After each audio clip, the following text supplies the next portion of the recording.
नमस्कार साथियों, एक बार फिर से स्वागत है आपका अपने यूट्यूब चैनल आकांक्षा डीआईआर में। इस बेहद ही खास सेशन में हम पूरे महीने के करंट अफेयर को कवर करते हैं। उन सारे करंट अफेयर को कवर करते हैं जिनको हमने पर डे आपको कहीं न कहीं डिटेल में समझाया है। अब उनके शॉर्ट रूप में आपको 1 महीने का कंपाइल करके प्रस्तुत करते हैं, जिससे क्या फ़ायदा होगी आपको। आप देख लेंगे उस महीने में पूरे इम्पोर्टेंट करंट टॉपिक्स जो क्या थे, उनमें से मेन-मेन कौन से हैं। इसके अलावा साथ ही साथ आपको ये भी पता चल जाएगा कि अगर आप किसी तरीके से पूरे महीने के कहीं भी अगर छूट गए यहाँ पे करंट अफेयर, तो यहाँ पे हो सकता है उनमें से कुछ इंपॉर्टेंट यहाँ पे आ जाएँ। मैं आपसे ये कतई नहीं कहता हूँ कि उनका क्या है, अगर आप केवल इनसे पढ़ लीजिए तो काम चल जाएगा। लेकिन हाँ, कि जितने भी वो करंट अफेयर हैं उनके लगभग 30 से 40% इंपॉर्टेंट टॉपिक को अब इसमें डाल दिया गया है, जिससे कहीं न कहीं क्या हो सके, आप उनके दोबारा से रिवीजन हो जाए और आपको पता चल जाए उनमें से काफ़ी महत्वपूर्ण कौन से थे। तो इसी तरीके के और इंटरैक्टिव सेशन से जुड़ने के लिए, साथ ही साथ इसी तरीके से और अच्छे टॉपिक्स को प्राप्त करने के लिए, जहाँ ना केवल आपके करंट अफेयर कवर किए जा रहे हैं, बल्कि आपके सब्जेक्ट वाइज़ कुछ टॉपिक्स, साथ ही साथ आपके दैनिक जीवन में कौन-सी घटनाएँ हो रही हैं, और इसके अलावा कि आपके साथ वर्ल्ड में कहाँ पे कैसा क्या है, इन सारी बातों को समझाने की कोशिश इस यूट्यूब चैनल के माध्यम से की जा रही है। तो इसी तरीके के और वीडियो को जानने के लिए, उससे जुड़ने के लिए, उन्हें देखने के लिए आप जॉइन करिए मेरे यूट्यूब चैनल आकांक्षा डीआईआर को।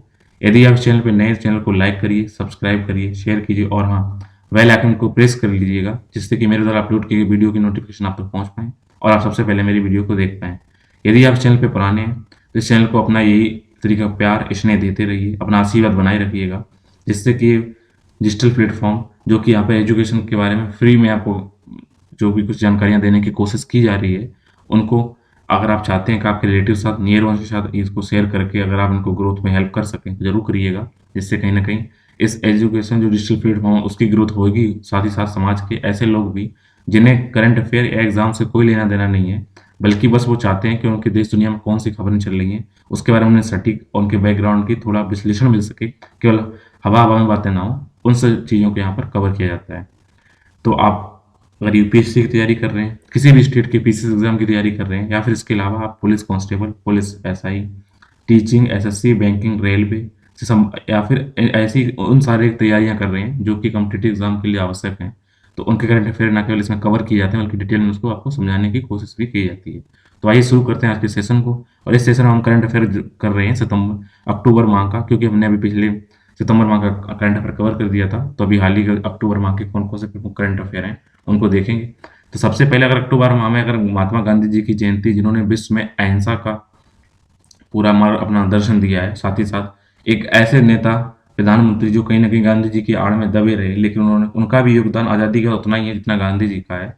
तो लाल बहादुर शास्त्री, इन दोनों लोगों के बिना अक्टूबर की शुरुआत नहीं हो सकती है। तो महात्मा गांधी जी और लाल बहादुर शास्त्री जी का जन्म 2 अक्टूबर को हुआ है। बस महात्मा गांधी जी 1869 में इनका जन्म हुआ और 30 जनवरी 1948 को इन्होंने मोक्ष प्राप्त की। वहीं लाल बहादुर शास्त्री जी ने 2 अक्टूबर 1904 को इनका जन्म हुआ है और लगभग 58 वर्ष की उम्र में 11 जनवरी 1966 को उनको क्या हुआ है, आकस्मिक दिल का दौरा पड़ने से, ऐसा कहा जाता है, उनकी मौत हुई है। और गांधी जी को बताना चाहिए गोली मारकर उनकी हत्या कर दी गई थी।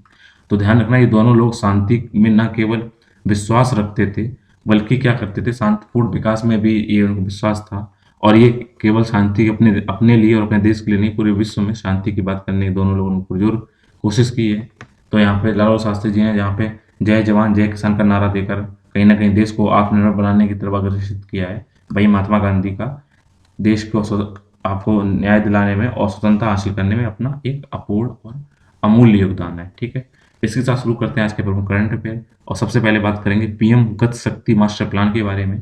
तो पीएम जो देश के प्रधानमंत्री श्री नरेंद्र सिंह मोदी जी, उनका गति शक्ति नेशनल मास्टर प्लान को लॉन्च किया गया है। इसके मामले की बात की जाए तो ये आर्थिक मामलों की मंत्रिमंडलीय समिति ने प्रमुख अवसंरचना परियोजना हेतु समस्त पक्षों के लिए समग्र योजना को संस्थागत रूप देने के, ध्यान रखिएगा, जितने भी क्या है कंस्ट्रक्शन या इंफ्रास्ट्रक्चर, जितनी जितनी योजनाएं उनको एक साथ लाने के लिए और उनको एक संस्थागत रूप देने के लिए 21 अक्टूबर 2021 को पीएम गति शक्ति नेशनल मास्टर प्लान को मंजूरी दी गई है। इसका उद्देश्य क्या है कि मल्टी मॉडल कनेक्टिविटी और लास्ट मॉडल कनेक्टिविटी की समस्याओं को हल करने के लिए जो विभिन्न विभागों को जो उनके दायरे थे, अलग अलग उनको आपसे क्या चाहिए था, परमिशन चाहिए थी, उन सबको तोड़ दिया है और एक समग्र और एकीकृत योजना बनाकर उसको लाया गया है।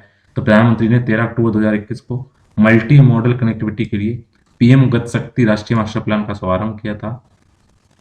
और इसमें 3 स्तरीय निगरानी की जाएगी। सचिव स्तर से लेकर इसमें क्या होगा, आवश्यक तकनीकी दक्षताएं उनको मंजूरी दी जाएगी। ये सारी योजनाएं इसके अंतर्गत हैं। इसको अंतर्गत वाणिज्य एवं उद्योग मंत्रालय के लॉजिस्टिक विभाग के स्थित एक तकनीकी सहायता इकाई द्वारा इसकी सहायता की जाएगी। बात करें डिजी सक्षम योजना के बारे में, तो श्रम और रोजगार जो मंत्री हैं इस टाइम पे भूपेंद्र यादव, ध्यान रखना अगर कहीं क्वेश्चन आता है गलती से भी, तो श्रम रोजगार मंत्री कौन है, तो भूपेंद्र सिंह यादव है। इन्होंने डिजिटल कौशल प्रदान कर युवाओं की रोजगार क्षमता को बढ़ाने के लिए एक डिजिटल कौशल कार्यक्रम डिजी सक्षम सो, तो ध्यान रखना डिजी सक्षम क्या है, ये क्या है, जो बेरोजगार युवा हैं उनमें रोजगार के स्किल डेवलपमेंट करने के लिए डिजी सक्षम कार्यक्रम किया गया है। Joint digital skill initiative of ministry of labour and employment. इसमें क्या इंपॉर्टेंट है, ये माइक्रोसॉफ्ट इंडिया के साथ एक संयुक्त पहल है। ये ग्रामीण और अर्ध शहरी क्षेत्रों में युवाओं को प्रोत्साहन देने के लिए सरकार द्वारा संचालित विस्तार है। डिजी सक्षम पहल के माध्यम से पहले वर्ष में 3 लाख से अधिक युवाओं को बुनियादी जो कौशल, जो स्किल डेवलपमेंट है, उनके साथ साथ एडवांस कंप्यूटिंग और डिजिटल कौशल की मुफ्त यहाँ पर ट्रेनिंग दी जाएगी। और रोजगार तलाश करने वालों के लिए राष्ट्रीय करियर सेवा अर्थात national career service portal www.ncs.gov.in के माध्यम से ट्रेनिंग देने के इसमें क्या की जाएगी, कार्य की जाएगी। इसमें programming language, data analytics, software development, fundamentals और नेशनल करियर सर्विसेज में शामिल किए जाएंगे। बात होगी दिव्यांगजनों के लिए सुगम हवाई यात्रा है, तो कुछ दिशा निर्देश का एक मसौदा जारी किया गया है।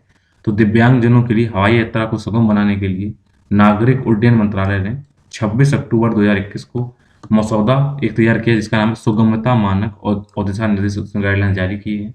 तो जितने भी ऐसे लोग हैं जो सही से चल नहीं पाते, किसी न किसी रूप में दिव्यांग हैं, तो उनका क्या है, वो हवाई अड्डों में सही से उनका क्या पहुंच हो सके, उसके लिए इन्होंने कुछ मसौदे तैयार किए हैं।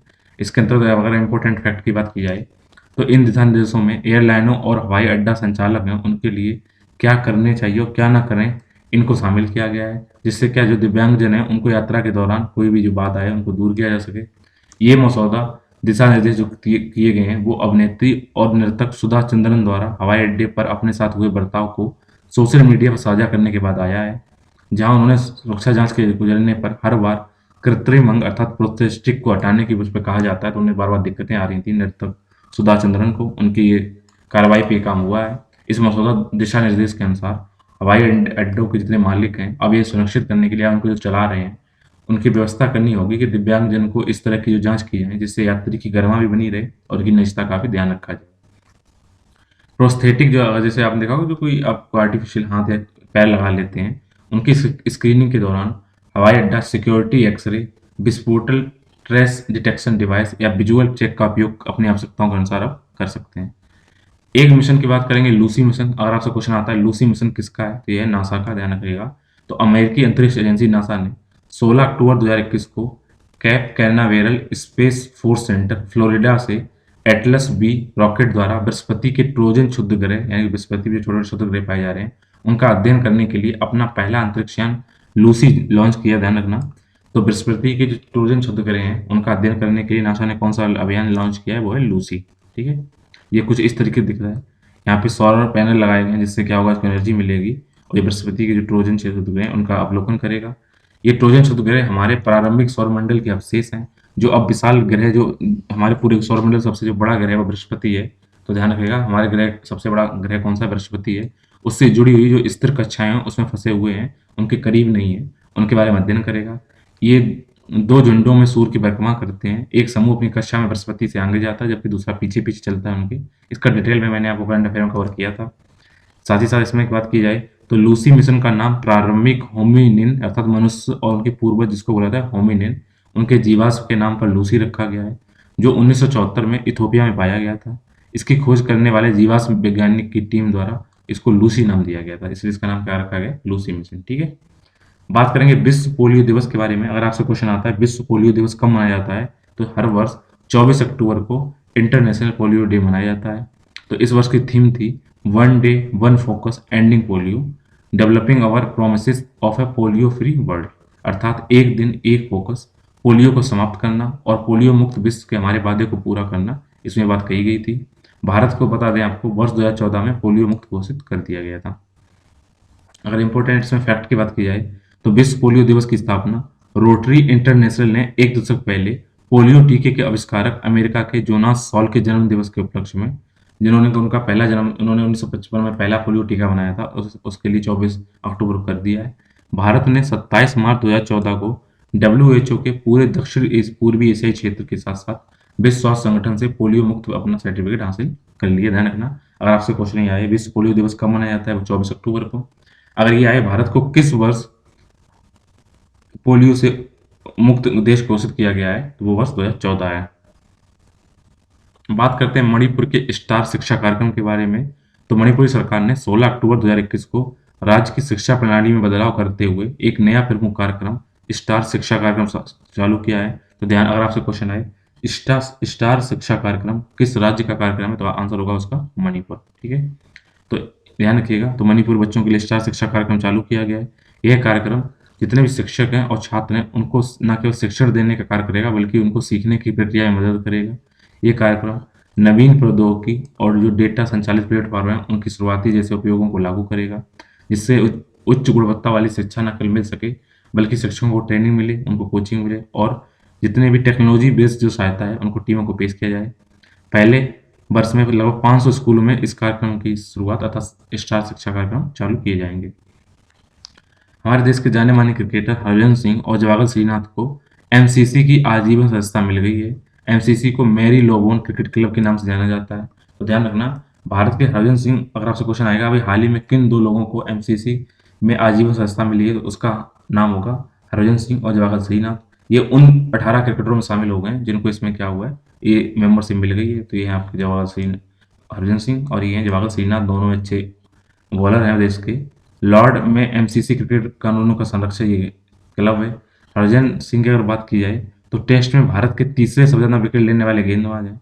उन्होंने 103 टेस्ट मैचों में 417 विकेट लिए हैं, और सभी प्रारूपों में अगर बात की जाए तो उन्होंने कुल मिलाकर 700 से अधिक अंतर्राष्ट्रीय विकेट लिए हैं। और श्रीनाथ की बात की जाए तो वर्तमान में ये international cricket council elite panel के मैच रेफरी हैं, और 315 एक दिवसीय में इन्होंने इंटरनेशनल विकेट लिए हैं वनडे में, और 236 उन्होंने टेस्ट विकेट के साथ। उनकी गिनती सबसे महान तेज गेंदबाजों में की जाती है। बात करेंगे विश्वकर्मा वाटिका के बारे में। तो अल्पसंख्यक कार्य मंत्रालय द्वारा कारीगरों और शिल्पकारों के बहुमूल्य पारंपरिक कौशल को बढ़ावा देने और उन्हें संरक्षित करने के लिए हुनर हाट में विश्वकर्मा वाटिका की स्थापना की जाएगी। तो आपको बता दें, हुनर हाट में इनको विश्वकर्मा वाटिका लगाई गई है।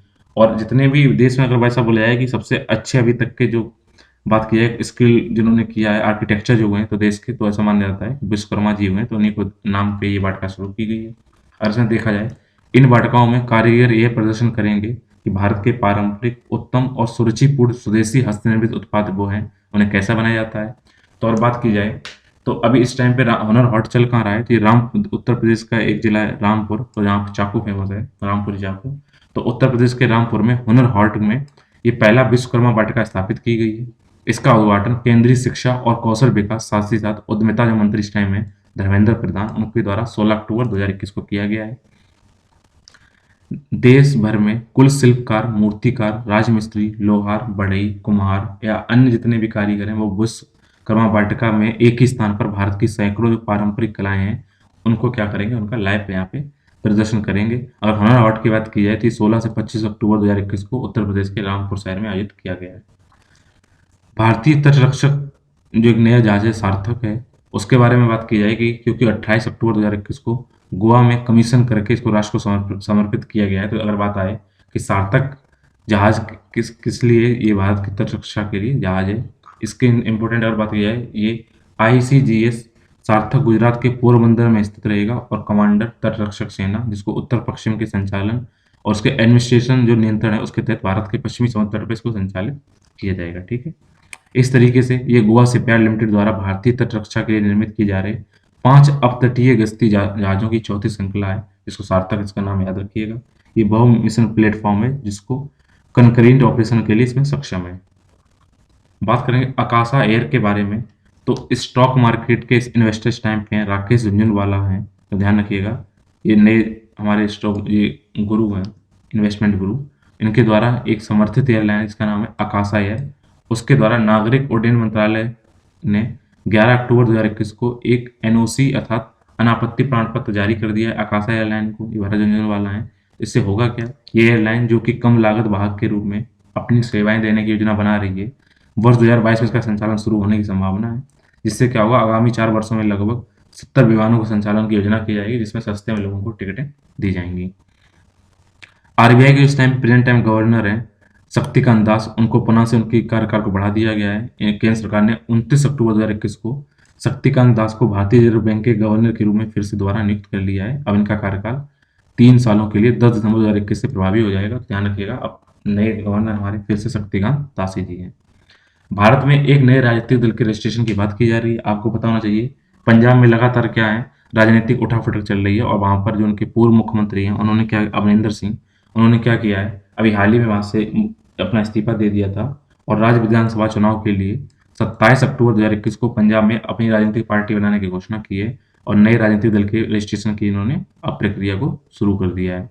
अगर देखें तो इस रजिस्ट्रेशन की मांग करने वाले किसी भी दल को भारत के संविधान के अनुच्छेद जो 324 है, और साथ ही साथ लोक प्रतिनिधित्व अधिनियम 1951 है, उसकी धारा 29 का के द्वारा जो शक्तियों का प्रयोग करते हुए आयोग द्वारा निर्धारित दिशा निर्देशों के अनुसार इसके गठन की तारीख से 30 दिनों के भीतर एक आवेदन प्रस्तुत करना होगा। तो ध्यान रखिएगा, अगर कोई भी रजिस्ट्रेशन की बात करता है तो संविधान में ये 324 से लिंक है। सभी राजनीतिक दलों का रजिस्ट्रेशन लोक प्रतिनिधित्व अधिनियम 1951 की धारा 29 का के प्रावधानों के अनुसार किया जाता है। अगर मौजूदा दिशा निर्देशों की बात की जाए तो आवेदक को 2 राष्ट्रीय दैनिक समाचार पत्रों और साथ ही साथ 2 स्थानीय दैनिक समाचार पत्र हैं, उनमें एक पार्टी का नाम प्रस्तावित करके उसका प्रकाशन किया करने को कहा जाता है। साथ ही साथ जब ये प्रकाशन करते हैं उसके 30 दिन के अंदर जो आयोग है उसके समक्ष पार्टी के जो प्रस्तावित पंजीकरण है उसके संबंध में अगर कोई आपत्तियां हैं, यदि कोई हो, तो प्रस्तुत करने के लिए 2 दिन का समय और प्रदान किया जाता है। ध्यान रखिएगा, अगर कोई भी नया राजनीतिक दल बनता है, अभी हाल ही बनना है, तो ये इंपॉर्टेंट टॉपिक है। तो ये 324 से संबंधित है। आपको बता दें, इस करंट अफेयर में आपको जो कॉमन चीजें देखने को मिलेंगी, एक तो जीआई टैग बहुत ज्यादा यहाँ पे मिले हुए हैं, तो ध्यान रखिएगा जीआई टैग और समुद्री अभियान या कौन कौन से संयुक्त अभ्यास किए गए हैं उनके बारे में जानना चर्चा है। तो जीआई टैग बार बार आएंगे तो इंपॉर्टेंट है, नोट कर लेना, कहीं ना कहीं इस टॉपिक से आपको एक प्रश्न जरूर फंसता है। तो महाराष्ट्र का जो मशहूर अलीबाग के सफेद प्याज है और वाडा कोलम चावल है, उनको जीआई टैग मिल गया है। जीआई मतलब जोग्राफिकल इंडिकेटर, अर्थात किसी खास क्षेत्र में अगर कोई उपज पाई जाती है उसको उस क्षेत्र की पहचान दिलाने के लिए और उसके मूल्य को अच्छे से निर्धारित करने के लिए जीआई टैग दिए जाते हैं। तो महाराष्ट्र के अलीबाग के जो सफेद प्याज हैं और बाडा कोलम चावल हैं, उनको जीआई टैग दिया गया है।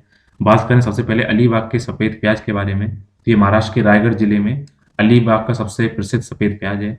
मिट्टी की बनावट और उस क्षेत्र की जो क्लाइमेट है उसकी परिस्थितियों के कारण इसका एक विशिष्ट रंग होता है, विशिष्ट स्वाद होता है। देख लीजिए, इस तरीके से इसका कलर होता है, बिल्कुल व्हाइट होते हैं आपको अलीबाग के ये प्याज। साथ ही साथ इसमें औषधि गुण होते हैं। इसका उपयोग हृदय रोगों के उपचार, कोलेस्ट्रॉल को नियंत्रित करने और इंसुलिन के निर्माण करने किया जाता है। इसकी फसल के प्रति एकड़ औसत आय लगभग 2 लाख रुपए सालाना। बात करेंगे बारडा कोलम चावल के बारे में, यह महाराष्ट्र के पालघर की बारडा तहसील में उगाई जाने वाली एक पारंपरिक किस्म है, जिसका जो रंग होता है वो भी सफेद होता है। ध्यान रखने का, ये इसका भी कलर क्या है, व्हाइट कलर का है, जिसका नाम क्या है, वाडा कोलम चावल। इसे जिनी या झिनी नाम के चावल नाम से जाना जाता है। इस चावल की सबसे खास बात यह है कि ये पाचन प्रक्रिया में सबसे आसान होता है, आसानी से पच जाता है। इसकी मिट्टी की गुणवत्ता और अन्य भौगोलिक परिस्थितियों के कारण इसमें सूक्ष्म पोषक तत्व अधिक पाए जाते हैं। जिस तरह का आईपीएल मैच हो रहे हैं, तो अब लखनऊ और अहमदाबाद आईपीएल की 2 नई टीमें होंगी। तो भारतीय क्रिकेट कंट्रोल बोर्ड अर्थात बीसीसीआई द्वारा 25 अक्टूबर 2021 को फ्रेंचाइजी अधिकार में शामिल किए जाने के बाद लखनऊ और अहमदाबाद औपचारिक रूप से इंडियन प्रीमियर लीग में शामिल हो गई हैं। तो अगर आपसे बात की जाए अभी हाल ही में कौन से 2 नई आईपीएल टीमें शामिल हो गई, अगर आपसे किसी वनडे एग्जाम में क्वेश्चन पूछा जाता है तो उसका आंसर होगा लखनऊ और अहमदाबाद। ठीक है, ये 2 नई टीमें वर्ष 2022 में इंडियन प्रीमियर लीग का हिस्सा होंगी। अब इस कंपटीशन में टीमों की संख्या कितनी हो जाएगी, 10। ये भी प्रश्न इंपॉर्टेंट है कि अब टोटल 10 हो जाएंगी, और 2 नई लखनऊ जो कि उत्तर प्रदेश के शहर राजधानी उसके नाम से, और गुजरात राजधानी अहमदाबाद उसके नाम से 2 नई टीमें बनाई गई हैं। संजीव गोयनका के नेतृत्व वाली जो आरपीएसजी लखनऊ टीम के ये मालिक रहेंगे। साथ ही साथ रेलिया company PTI limited Ahmedabad team के मालिक होंगे। लखनऊ के लिए आरपीएसजी ग्रुप ने 7,090 करोड़ रुपए, जबकि इरोलिया ग्रुप ने अहमदाबाद के लिए 5,625 करोड़ रुपए की बोली लगाई है। अगर आपको बता दें कि आप आईपीएल का पहला सत्र कब आयोजित किया गया था, तो आईपीएल का पहला सत्र 2018 में किया गया था, और इस बार 14वां संस्करण था। इस बार मोटरसाइकिल पर बच्चे को बिठाने है तो कुछ सुरक्षा संबंधी प्रावधान का मसौदा तैयार किया गया है। तो मोटर वाहन अधिनियम की धारा 129 के तहत मोटर वाहन संशोधन अधिनियम 2019 को संशोधित किया गया है। इस धारा के दूसरे प्रावधान के अनुसार केंद्र सरकार ने नियमों द्वारा मोटरसाइकिल पर सवारी करने वाले या ले जाए जा रहे 4 साल या उससे कम उम्र के बच्चों की सुरक्षा को ध्यान में रखते हुए उनके उपाय के लिए कुछ मसौदे जारी किए हैं। इस संबंध में सड़क परिवहन और राजमार्ग मंत्रालय ने 21 अक्टूबर 2021 को मसौदा नियम बनाए हैं। अब सिफारिशें क्या की गई हैं? 4 साल से जितने कम उम्र के बच्चे हैं, अगर मोटरसाइकिल में बैठते हैं, तो चालक से जोड़ने के लिए उनको सेफ्टी हार्नेस या का उपयोग किया जाएगा। अर्थात जैसे मान लीजिए, अगर आपने देखा होगा अक्सर अक्सर महिलाएं और लोग क्या करते हैं, अपने बच्चों को गोद लेने के लिए आजकल क्या कर रहे हैं, एक बैग सा होता है, उसके अंदर बच्चे बैठा लेते हैं। अब 4 साल का छोटा बच्चा होगा तो आपको बैग खरीद ऐसा कोई सेफ्टी हार्नेस खरीदना पड़ेगा, जो एक एडजस्टेबल जैकेट की तरह होता है, जिसमें स्ट्रैप यानी कि पट्टियां लगी होती हैं, ये बच्चे को चालक से जोड़ देता है। ठीक है, ये बेसिकली ये होना चाहिए, ध्यान रखिएगा। ये जो पट्टियाँ होती हैं वो क्या होगा, इसका वजन हल्का होना, जो सेफ्टी हार्नेस है उसका वजन हल्का होना चाहिए, वाटरप्रूफ होना चाहिए, टिकाऊ होना चाहिए और भारत मानक ब्यूरो द्वारा इसको तय होना चाहिए। साथ ही साथ 30 किलोग्राम तक के वजन संभालने के सक्षम होना चाहिए। साथ ही साथ जो भी ड्राइवर भी वही सुनिश्चित करेगा उसके पीछे बैठने के लिए जो बच्चा है वो 9 माह से लेकर 4 वर्ष की आयु के बीच है और उसने अपना क्रैश हेलमेट पहना हुआ है, जो कि भारत मानक ब्यूरो अधिनियम 2016 के तहत निर्धारित बिना निर्देशों का अनुपालन करेगा। यानी कि अगर आपको अपने बच्चे बैठा लें, उनके लिए हेलमेट खरीदना पड़ेगा। जिस देश में आजकल लोग केवल अपनी सुरक्षा का ध्यान न देते हुए केवल ट्रैफिक पुलिस से बचने के लिए हेलमेट यूज कर रहे हैं, देखते हैं उनके लिए कितना कठिन होगा अपने बच्चों के लिए हेलमेट यूज करवाना। संयुक्त राष्ट्र दिवस की बात करेंगे, इसको भी 24 अक्टूबर को मनाया जाता है, ध्यान रखिएगा। तो संयुक्त पोलियो अंतर्राष्ट्रीय पोलियो दिवस भी 24 अक्टूबर को और संयुक्त राष्ट्र दिवस भी 24 अक्टूबर को मनाया जाता है। तो 2021 की थीम है building back together for piece and prosperity, अर्थात शांति और स्थिरता के लिए क्या करें, हम एक साथ आए। संयुक्त राष्ट्र अगर दिवस की बात की जाए तो अगर आपसे क्वेश्चन आ जाए कि संयुक्त राष्ट्र दिवस को किस वर्ष बनाया गया था, स्थापित किया गया था, इसको 24 अक्टूबर 1945 को एक चार्टर के अधिनियम के साथ इसको उपलक्ष्य में इसको मनाया गया था। ध्यान रखना, 1945 वर्ष में इसको स्थापित किया गया था संयुक्त राष्ट्र को। ठीक है, संयुक्त राष्ट्र नाम संयुक्त राज्य अमेरिका के 32वें जो राष्ट्रपति थे फ्रैंकलिन डी रूजवेल्ट, तो रूजवेल्ट द्वारा संयुक्त राष्ट्र का नाम दिया गया था और पहली बार जो द्वितीय विश्व युद्ध हुआ था उसके दौरान 1 जनवरी 1942 को संयुक्त राष्ट्र घोषणा में इसका इस्तेमाल किया गया था। बात करेंगे सेवा सेतु कार्यक्रम के बारे में, तो ध्यान रखिएगा सेवा सेतु कार्यक्रम किस राज्य द्वारा स्टार्ट किया गया है, गुजरात के द्वारा किया गया है। तो गुजरात के इस टाइम मुख्यमंत्री भूपेंद्र पटेल, उन्होंने 22 अक्टूबर 2021 को अहमदाबाद जिले के साड़न तालुक में मणिपुरी गांव से राज्यव्यापी सेवा सेतु कार्यक्रम 7वें चरण का शुभारंभ किया है। बात करेंगे इंडियन प्रीमियर लीग 2021 के विजेता के बारे में, तो 15 अक्टूबर 2021 को दुबई में हो रहे इंडियन प्रीमियर लीग के फाइनल में कोलकाता नाइट राइडर्स को 27 रनों को हराकर लगातार चौथी बार चेन्नई सुपर किंग्स ने क्या किया है, खिताब अपने नाम किया है। चेन्नई की पहले बल्लेबाजी करते हुए इन्होंने 3 विकेट पर 192 रनों का विशाल स्कोर खड़ा किया था। जवाब में कोलकाता 20 ओवर में 9 विकेट पर केवल 165 रन ही बना सकी है। तो चौथी बार क्या हुआ है, चेन्नई फिर यहाँ पे विनर बन गई है। फाइनल में 59 गेंदों में 86 रन की पारी खेलने वाले चेन्नई सुपर किंग्स के फाफ डु प्लेसी को प्लेयर ऑफ द मैच चुना गया। ध्यान रखा, मैं इसलिए टॉपिक जोड़ रहा हूँ, कहीं ना कहीं इससे प्रश्न आते हैं कि अभी हाल ही में हुई इंडियन प्रीमियर लीग वर्ष 2021 चौथा संस्करण था, तो ध्यान रखिएगा ये 13वां संस्करण था, 14वां संस्करण था। और इसके विजेता कौन है, इसके विजेता हैं Chennai super Kings. Chennai super Kings इससे पहले वर्ष 2010, 2011 और 2018 में टूर्नामेंट जीत चुकी है। ये आईपीएल का 14वां संस्करण है। वीवो इस संस्करण का स्पॉन्सर था। आईपीएल का पहला हाफ भारत में खेला गया, जबकि दूसरा हाफ कहाँ खेला गया, यूएई में खेला गया। चेन्नई सुपर किंग्स की कप्तानी महेंद्र सिंह धोनी ने की, जबकि कोलकाता नाइट राइडर्स की कप्तानी इयोन मोर्गन ने की है। अभी तक सबसे ज्यादा खिताब जीतने का रिकॉर्ड मुंबई इंडियंस के नाम है, जो 5 बार आईपीएल के अपने नाम कर चुकी है। संशोधित प्रौद्योगिकी उन्नयन निधि योजना अर्थात amended technology upgradation fund scheme के बारे में बात की जाए तो 24 अक्टूबर 2021 को केंद्रीय कपड़ा मंत्री पीयूष गोयल ने व्यापार को आसान बनाने, निर्यात को सहारा प्रदान करने और रोजगार को बढ़ावा देकर भारतीय वस्त्र उद्योगों को प्रोत्साहित करने के उद्देश्य से संशोधित प्रौद्योगिकी उन्नयन निधि योजना का समीक्षा की है। वर्तमान में चल रही योजना को वर्ष 2015-16 से लेकर 2021-22 की अवधि के दौरान 17,822 करोड़ रुपए का आवंटन किया गया था, उनका अनुमोदन किया गया रुपए का, और एक वेब आधारित ITUFS प्लेटफॉर्म के माध्यम से इसको लागू किया गया है। तो ध्यान रखना, संशोधित प्रौद्योगिकी उन्नयन निधि योजना कपड़ा से संबंधित है। अंतर्राष्ट्रीय प्रतिभूत पहचान संख्या की अगर बात की जाए, इंटरनेशनल सिक्योरिटी आइडेंटिफिकेशन नंबर, जिसको ISIN कहा जाता है, तो कॉर्पोरेट बॉन्ड बाजार में तरलता को बढ़ावा देने के उद्देश्य से भारतीय प्रतिभूति और विनिमय बोर्ड अर्थात जिसे SEBI, security and exchange board of India कहा जाता है, इन्होंने अक्टूबर में 2021 में निजी प्लेसमेंट के आधार पर नए बॉन्ड जारी कर दिए गए हैं और इसको सुझाव दिए हैं, तो ध्यान रखना। इसके अंदर अगर बात की जाए तो इसमें कुछ इस तरीके से नंबर होते हैं। अंतर्राष्ट्रीय प्रतिभूति पहचान संख्या में 12 अंक होते हैं। 12 अंक में स्टार्टिंग के जो 2 अंक होते हैं वो क्या करते हैं, किसी कंट्री के प्रीफिक्स होते हैं। 9 जो करेक्टर होते हैं वो क्या करते हैं, ये बेस नंबर होते हैं। क्या उसमें जो 9 करेक्टर में पहला अक्षर होता है वो रीजन के बारे में बात करता है कि उस देश के किस रीजन से आ रहे हैं। आगे के जो 8 करेक्टर होते हैं वो बेस नंबर होते हैं, जिसमें से आइडेंटी द इशूअर और आइडेंटिफाई द इशूज के बारे में बात होती है। और लास्ट करेक्टर क्या होता है, जो वेरीफाइंग डिजिट होता है। ध्यान रखिएगा, ये 12 अंकीय एक अल्फा न्यूमेरिक कोड है जो विशिष्ट रूप से स्टॉक और बॉन्ड जैसे विशिष्ट प्रतिभूतियों की पहचान करने में कार्य किया जाता है। मैंने बता दिया इसका कहाँ होता है। और उदाहरण की बात की जाए तो सेबी नेशनल नंबरिंग एजेंसी है, SEBI association of national numbering एजेंसियों का सदस्य भी है। इसके द्वारा यह वर्णन किया जा रहा है इंटरनेशनल सिक्योरिटी आइडेंटिफिकेशन नंबर। ये 12 अंकों का, ध्यान रखिए, जैसे आधार कार्ड है। इन वर्टो फर्टिलाइजेशन, जिसको आईवीएफ टेक्नोलॉजी वाला बोला जाता है, उसके द्वारा बन्नी नस्ल की भैंस के बछड़े को जन्म दिया गया। तो ये इंपॉर्टेंट है, काफी इंपॉर्टेंट क्वेश्चन आएगा। तो आईवीएफ तकनीक से जन्मे बच्चे का नाम क्या है, बन्नी, जो क्या है, भैंस के बछड़े आए। 23 अक्टूबर 2021 को कृत्रिम गर्भाधान की आईवीएफ तकनीक से भारत की पहली बार बन्नी नस्ल के भैंस के बछड़े या भैंस को, इसको पड़ा बोला जाता है, उसको जन्म दिया गया है। तो ये पहला आईवीएफ बछड़ा बन्नी नस्ल की भैंस के 6 बार आईवीएफ गर्भाधान के बाद पैदा हुआ है। यह प्रक्रिया सुशीलो एग्रो फार्म्स के किसान विनय एल वाला के घर जाकर पूरी की गई है। ये फार्म गुजरात के सोमनाथ जिले में धनेज गांव में स्थित, ध्यान रखना।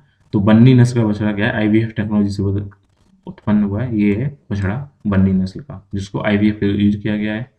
भारत की सामान्य नस्लें अगर की जाए भैंसों के बारे में तो मुर्रा है, जिसको जाफराबादी के विपरीत बन्नी नस्ल की जो जलवायु के प्रति इसको लचीला माना गया है। साथ ही साथ ऐसी भैंसें पानी की सहित जो कठोर जलवायु है वहां पर भी जीवित रहने के लिए सक्षम होंगी। आईवीएफ की सफलता से पानी की कमी वाले क्षेत्रों में पशुधन में सुधार करने में मदद मिलेगी। प्रधानमंत्री नरेंद्र मोदी ने 15 अक्टूबर 2020 को गुजरात के कच्छ क्षेत्र में अपनी यात्रा के दौरान बन्नी नस्ल की भैंस के बारे में चर्चा की थी। तो बन्नी भैंस जो है वो कच्छी या कुंडी के नाम से भी जानी जाती है, जो मुख्य रूप से कच्छ गुजरात में पाई जाती है। ये आमतौर पर स्थानीय समुदाय जो हमारे मालधारी है उनके द्वारा एक दुर्लभ नस्ल सुरक्षित किया जाता है। ध्यान रखना, वहाँ की मालधारी बात आई, कहाँ का समुदाय, ये कहाँ गुजरात कच्छ क्षेत्र का है, वहाँ पर बन्नी नस्ल की बात की गई है। बात करें साखरोव पुरस्कार के बारे में तो रूस में विपक्ष के जो कैदी नेता हैं एलेक्सी नवाल्नी को, ध्यान रखना, एलेक्सी नवाल्नी को 20 अक्टूबर 2021 को यूरोपीय संघ के शीर्ष मानवाधिकार पुरस्कार, सखारोव पुरस्कार क्या है, यूरोपीय संघ का शीर्ष जो टॉप पे मानवाधिकार पुरस्कार है, उसको यहाँ पे सम्मानित किया गया है। तो ये है सखारोव। तो एलेक्सी नवाल्नी को सखारोव पुरस्कार से सम्मानित किया गया है। इस पुरस्कार के बारे में अगर बात की जाए तो पुरस्कार का नाम सोवियत वैज्ञानिक और नोबेल शांति पुरस्कार विजेता आंद्रे सखारोव, जिनका जन्म 1921 में हुआ, 1989 की मौत उनके नाम पर रखा गया है। तो यूरोपीय संघ इसको ऐसे समूहों को, व्यक्तियों को, संगठनों के पुरस्कार प्रदान करती है जो विचारों की स्वतंत्रता के लिए, रक्षा और मानवाधिकारों में अपना उत्कृष्ट योगदान देते हैं। और इसमें पुरस्कार राशि 50,000 यूरो है। तो जो ये कार्यकर्ता है 45 वर्षीय कार्यकर्ता ने क्या किया है, एलेक्सी नवेल ने पिछले साल एक जहरीला नर्व एजेंट इनको करार दिया गया था। जर्मनी में इलाज के बाद मॉस्को लौटने पर उन्हें तुरंत गिरफ्तार कर लिया गया था, कैद कर लिया गया था। ये सरकार विरोधी प्रदर्शनों के आयोजन और रूस में सत्ताधारी पार्टी के सबसे मजबूत विपक्षी उम्मीदवारों के रूप में खुद को स्थापित करने के लिए जाने जाते हैं। अभी हाल ही में फेसबुक का एक नया मेटावर्स अर्थात मेटा यूनिवर्स जो है उसकी बात की जाएगी। तो फेसबुक ने 28 अक्टूबर 2021 को अपना मेटावर्स अर्थात महत्वाकांक्षी हिस्से के रूप में खुद को नाम बदलकर अब उनकी जो पूरा जो ऑनरशिप है वो फेसबुक व्हाट्सएप नाम वही बने रहेंगे, लेकिन इनका जो कंपनी मूल कंपनी होगी उसका नाम उन्होंने चेंज करके क्या कर दिया है, मेटा कर दिया गया है। जैसे गूगल की मूल कंपनी का नाम अल्फाबेट है, ध्यान रखना। तो अगर क्वेश्चन आ सकता है तो मूल कंपनी गूगल की क्या नाम है, अल्फाबेट है। और इसी तरीके से मूल कंपनी जो फेसबुक की है उसका नाम क्या कर दिया गया है, मेटावर्स कर दिया गया है। अब क्या होगा, इसके तहत फेसबुक, व्हाट्सएप, इंस्टाग्राम और अन्य काम करेंगे। तो मेन होल्डिंग कौन होगी, मेटावर्स होगी। अगर मेटावर्स की बात की जाए तो क्या होगा, एक ऐसी दुनिया आपको आभासी दुनिया में करेगा। अगर आप चाहते हैं दोस्तों की शादी में शामिल होना तो उसमें क्या करिएगा, आप इस डिवाइस को पहन लीजिएगा तो आप वर्चुअली रूप से वहां प्रेजेंट होते जाएंगे। अगर आप अभी हाल ही में मूवी आई है राजकुमार राव और कृति सेनन की, हम दो हमारे दो, कॉमेडी मूवी, अगर आप उसमें देखेंगे उसमें ये मेटावर्स जैसी थोड़ी टेक्नोलॉजी वहां पर दिखाई गई है, जिसके ऊपर वहां पर राजकुमार राव काम करते दिखे हैं। तो वही बात यहाँ पे की है मार्क जुकरबर्ग ने। तो फेसबुक ने अपनी ब्रांडिंग कर दी है, जिससे क्या होगा, केवल कंपनी नाम बदलाव तक ही सीमित नहीं है, बल्कि कंपनी को बढ़ती महत्वाकांक्षाओं का यह प्रतिबिंब है। ये इस बात को भी संकेत देता है कि फेसबुक सोशल मीडिया के अलावा अब अन्य चीज़ों के लिए जाना जाएगा। इसमें क्या होगा, ये जटिल व्याख्या में अगर देखा है मेटावर्स क्या है, तो ये इंटरनेट की दुनिया के बाद एक ऐसा विकेंद्रीकृत कंप्यूटर प्लेटफॉर्म माना जा रहा है जिसमें एक पैरेलल आभासी दुनिया होगी जो यूजर्स को अलग अलग पहचान, संपत्ति और चरित्र हो सकती है। अगर आप चाह रहे हैं अपने दोस्त के घर में बैठ के चेस खेलिए, तो आप क्या करिए, वो गैजेट को पहनिए, आपको ऐसा महसूस होगा आप दोस्त सामने बैठ के वो खेल रहे हैं। ऐसा ही चीज़ों को है, ध्यान रखिएगा। क्रिस्टियानो रोनाल्डो जो कि फुटबॉलर हैं, वो अंतर्राष्ट्रीय मैच में सबसे अधिक बार हैट्रिक गोल करने वाले फुटबॉलर बन गए हैं। 12 अक्टूबर 2021 को ये पुर्तगाल के हैं, ध्यान रखिएगा, यूरोपीय एक देश है पुर्तगाल, वहाँ के स्टार फुटबॉलर क्रिस्टियानो रोनाल्डो ने अंतर्राष्ट्रीय मैच में सबसे अधिक बार हैट्रिक गोल करने वाले फुटबॉलर बन गए, अर्थात उन्होंने 3 गोल एक ही मैच में किए हों। तो ध्यान रखिएगा कि किस देश, अगर क्वेश्चन आता है क्रिस्टियानो रोनाल्डो किस खेल से हैं, फुटबॉल से, किस देश से हैं, पुर्तगाल से हैं, तो ये सबसे ज़्यादा हैट्रिक गोल करने वाले फुटबॉलर बन गए हैं। रोनाल्डो ने अंतर्राष्ट्रीय मैच में 10वीं बार हैट्रिक लगाई है। उन्होंने ये उपलब्धि फीफा विश्व कप क्वालिफायर्स में लग्जमबर्ग के खिलाफ 5-0 से जीत हासिल करके इन्होंने बात की है। इसके अलावा सबसे ज़्यादा गोल का नाम भी इन्होंने रिकॉर्ड तोड़ दिया रोनाल्डो ने, तो 111 गोल क्रिस्टियानो रोनाल्डो ने कर दिए टोटल, जबकि 109 गोल अली देई ने किए, उनका रिकॉर्ड उन्होंने तोड़ा है। रोनाल्डो ने स्वीडन के स्वेडरिडेल में 1923-1932 के जो 9 हैट्रिक गोल हैं उनके रिकॉर्ड को तोड़ा है, स्वीडन के रेवेल रिडेल के। इसके अलावा लग्जमबर्ग के खिलाफ 3 गोल से रोनाल्डो के नाम अब कुल 182 अंतर्राष्ट्रीय मैचों में 115 गोल हो गए हैं। जो इन्होंने 111वां गोल किया था, तब ये क्या किया था, उन्होंने अली देई को पीछे छोड़ दिया था। वे अंतर्राष्ट्रीय फुटबॉल में वर्तमान में सबसे अधिक गोल करने वाले खिलाड़ी भी हैं, ये बात आपको पता होनी चाहिए। बात करेंगे एक्सरसाइज के बारे में, तो रक्षा अनुसंधान और विकास संगठन DRDO ने 22 अक्टूबर 2021 को ओडिशा में बंगाल की खाड़ी के तट पर एकीकृत परीक्षण रेंज चांदीपुर में अभ्यास नामक high speed expendable aerial target, जिसको हीट बोला जाता है, अर्थात high speed expendable aerial target, इसका सफलतापूर्वक परीक्षण कर लिया है। तो ध्यान रखिएगा, जो इंटीग्रेटेड परीक्षण रेंज चांदीपुर है वो किस राज्य के अंदर है, वो उड़ीसा के अंतर्गत है। यहाँ पे इन्होंने किया है, ये देखिए इस तरह का परीक्षण किया गया। तो Abhyas high speed expendable aerial target का इस्तेमाल कई मिसाइल सिस्टम के मूल्यांकन करने के लिए किया जाता है। अभ्यास को DRDO के वैज्ञानिक विकास प्रतिष्ठा AD ने बेंगलुरु द्वारा इसको डिजाइन किया गया है। ये एक विकासात्मक उड़ान परीक्षणों के भाग के रूप में देखा जाता है। इसकी विशेषताएं क्या हैं, ये गैस टरबाइन इंजन द्वारा संचालित होती है, जिससे विमान सब सोनिक गति से लंबी उड़ान भर सकता है। सब सोनिक का मतलब क्या होता है, जिसकी गति जो आपकी ध्वनि की गति है उससे कम हो तो सब सोनिक होती है, सुपरसोनिक उससे ज़्यादा हो। ठीक है, इस मार्गदर्शन को नियंत्रित करने के लिए उड़ान नियंत्रण कंप्यूटर के साथ नेविगेशन के लक्ष्य का विमान को MEMS आधारित जड़त्व नेविगेशन प्रणाली से लैस किया गया।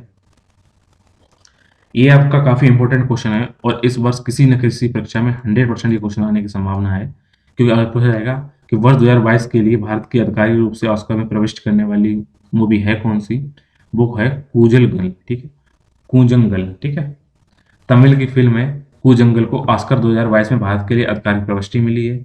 फिल्म फेडरेशन ऑफ इंडिया द्वारा जो 15 सदस्यीय गठित एक समिति की गई थी, उसके अध्यक्ष साजी एन करुण ने 23 अक्टूबर 2021 को नवोदित निर्देशक PS विनोद राजन की तमिल फिल्म कूंजल, जिसको कंकड़ को बोला जाता है, इसका मतलब हुआ है कूजंगल। ठीक है, कूजंगल को ऑस्कर 2022 की भारत की आधिकारिक प्रविष्टि के रूप में इसको शामिल कर लिया गया है। चयन होने पर अगले साल सर्वश्रेष्ठ अंतर्राष्ट्रीय फीचर फिल्म के अकादमी पुरस्कार की प्रतिस्पर्धा करेगी। थॉमस विटरबर्ग द्वारा निर्देशित डेनिश फिल्म अदर राउंड ने वर्ष 2021 में सर्वश्रेष्ठ अंतर्राष्ट्रीय फीचर फिल्म का पुरस्कार देखा है, ध्यान रखिएगा। थॉमस विटरबर्ग को सबसे मिला हुआ है। 94वें अकादमी पुरस्कार समारोह 27 मार्च 2022 को लॉस एंजलिस में आयोजित किए जाएंगे, तो इस बात का आप ध्यान रखिएगा।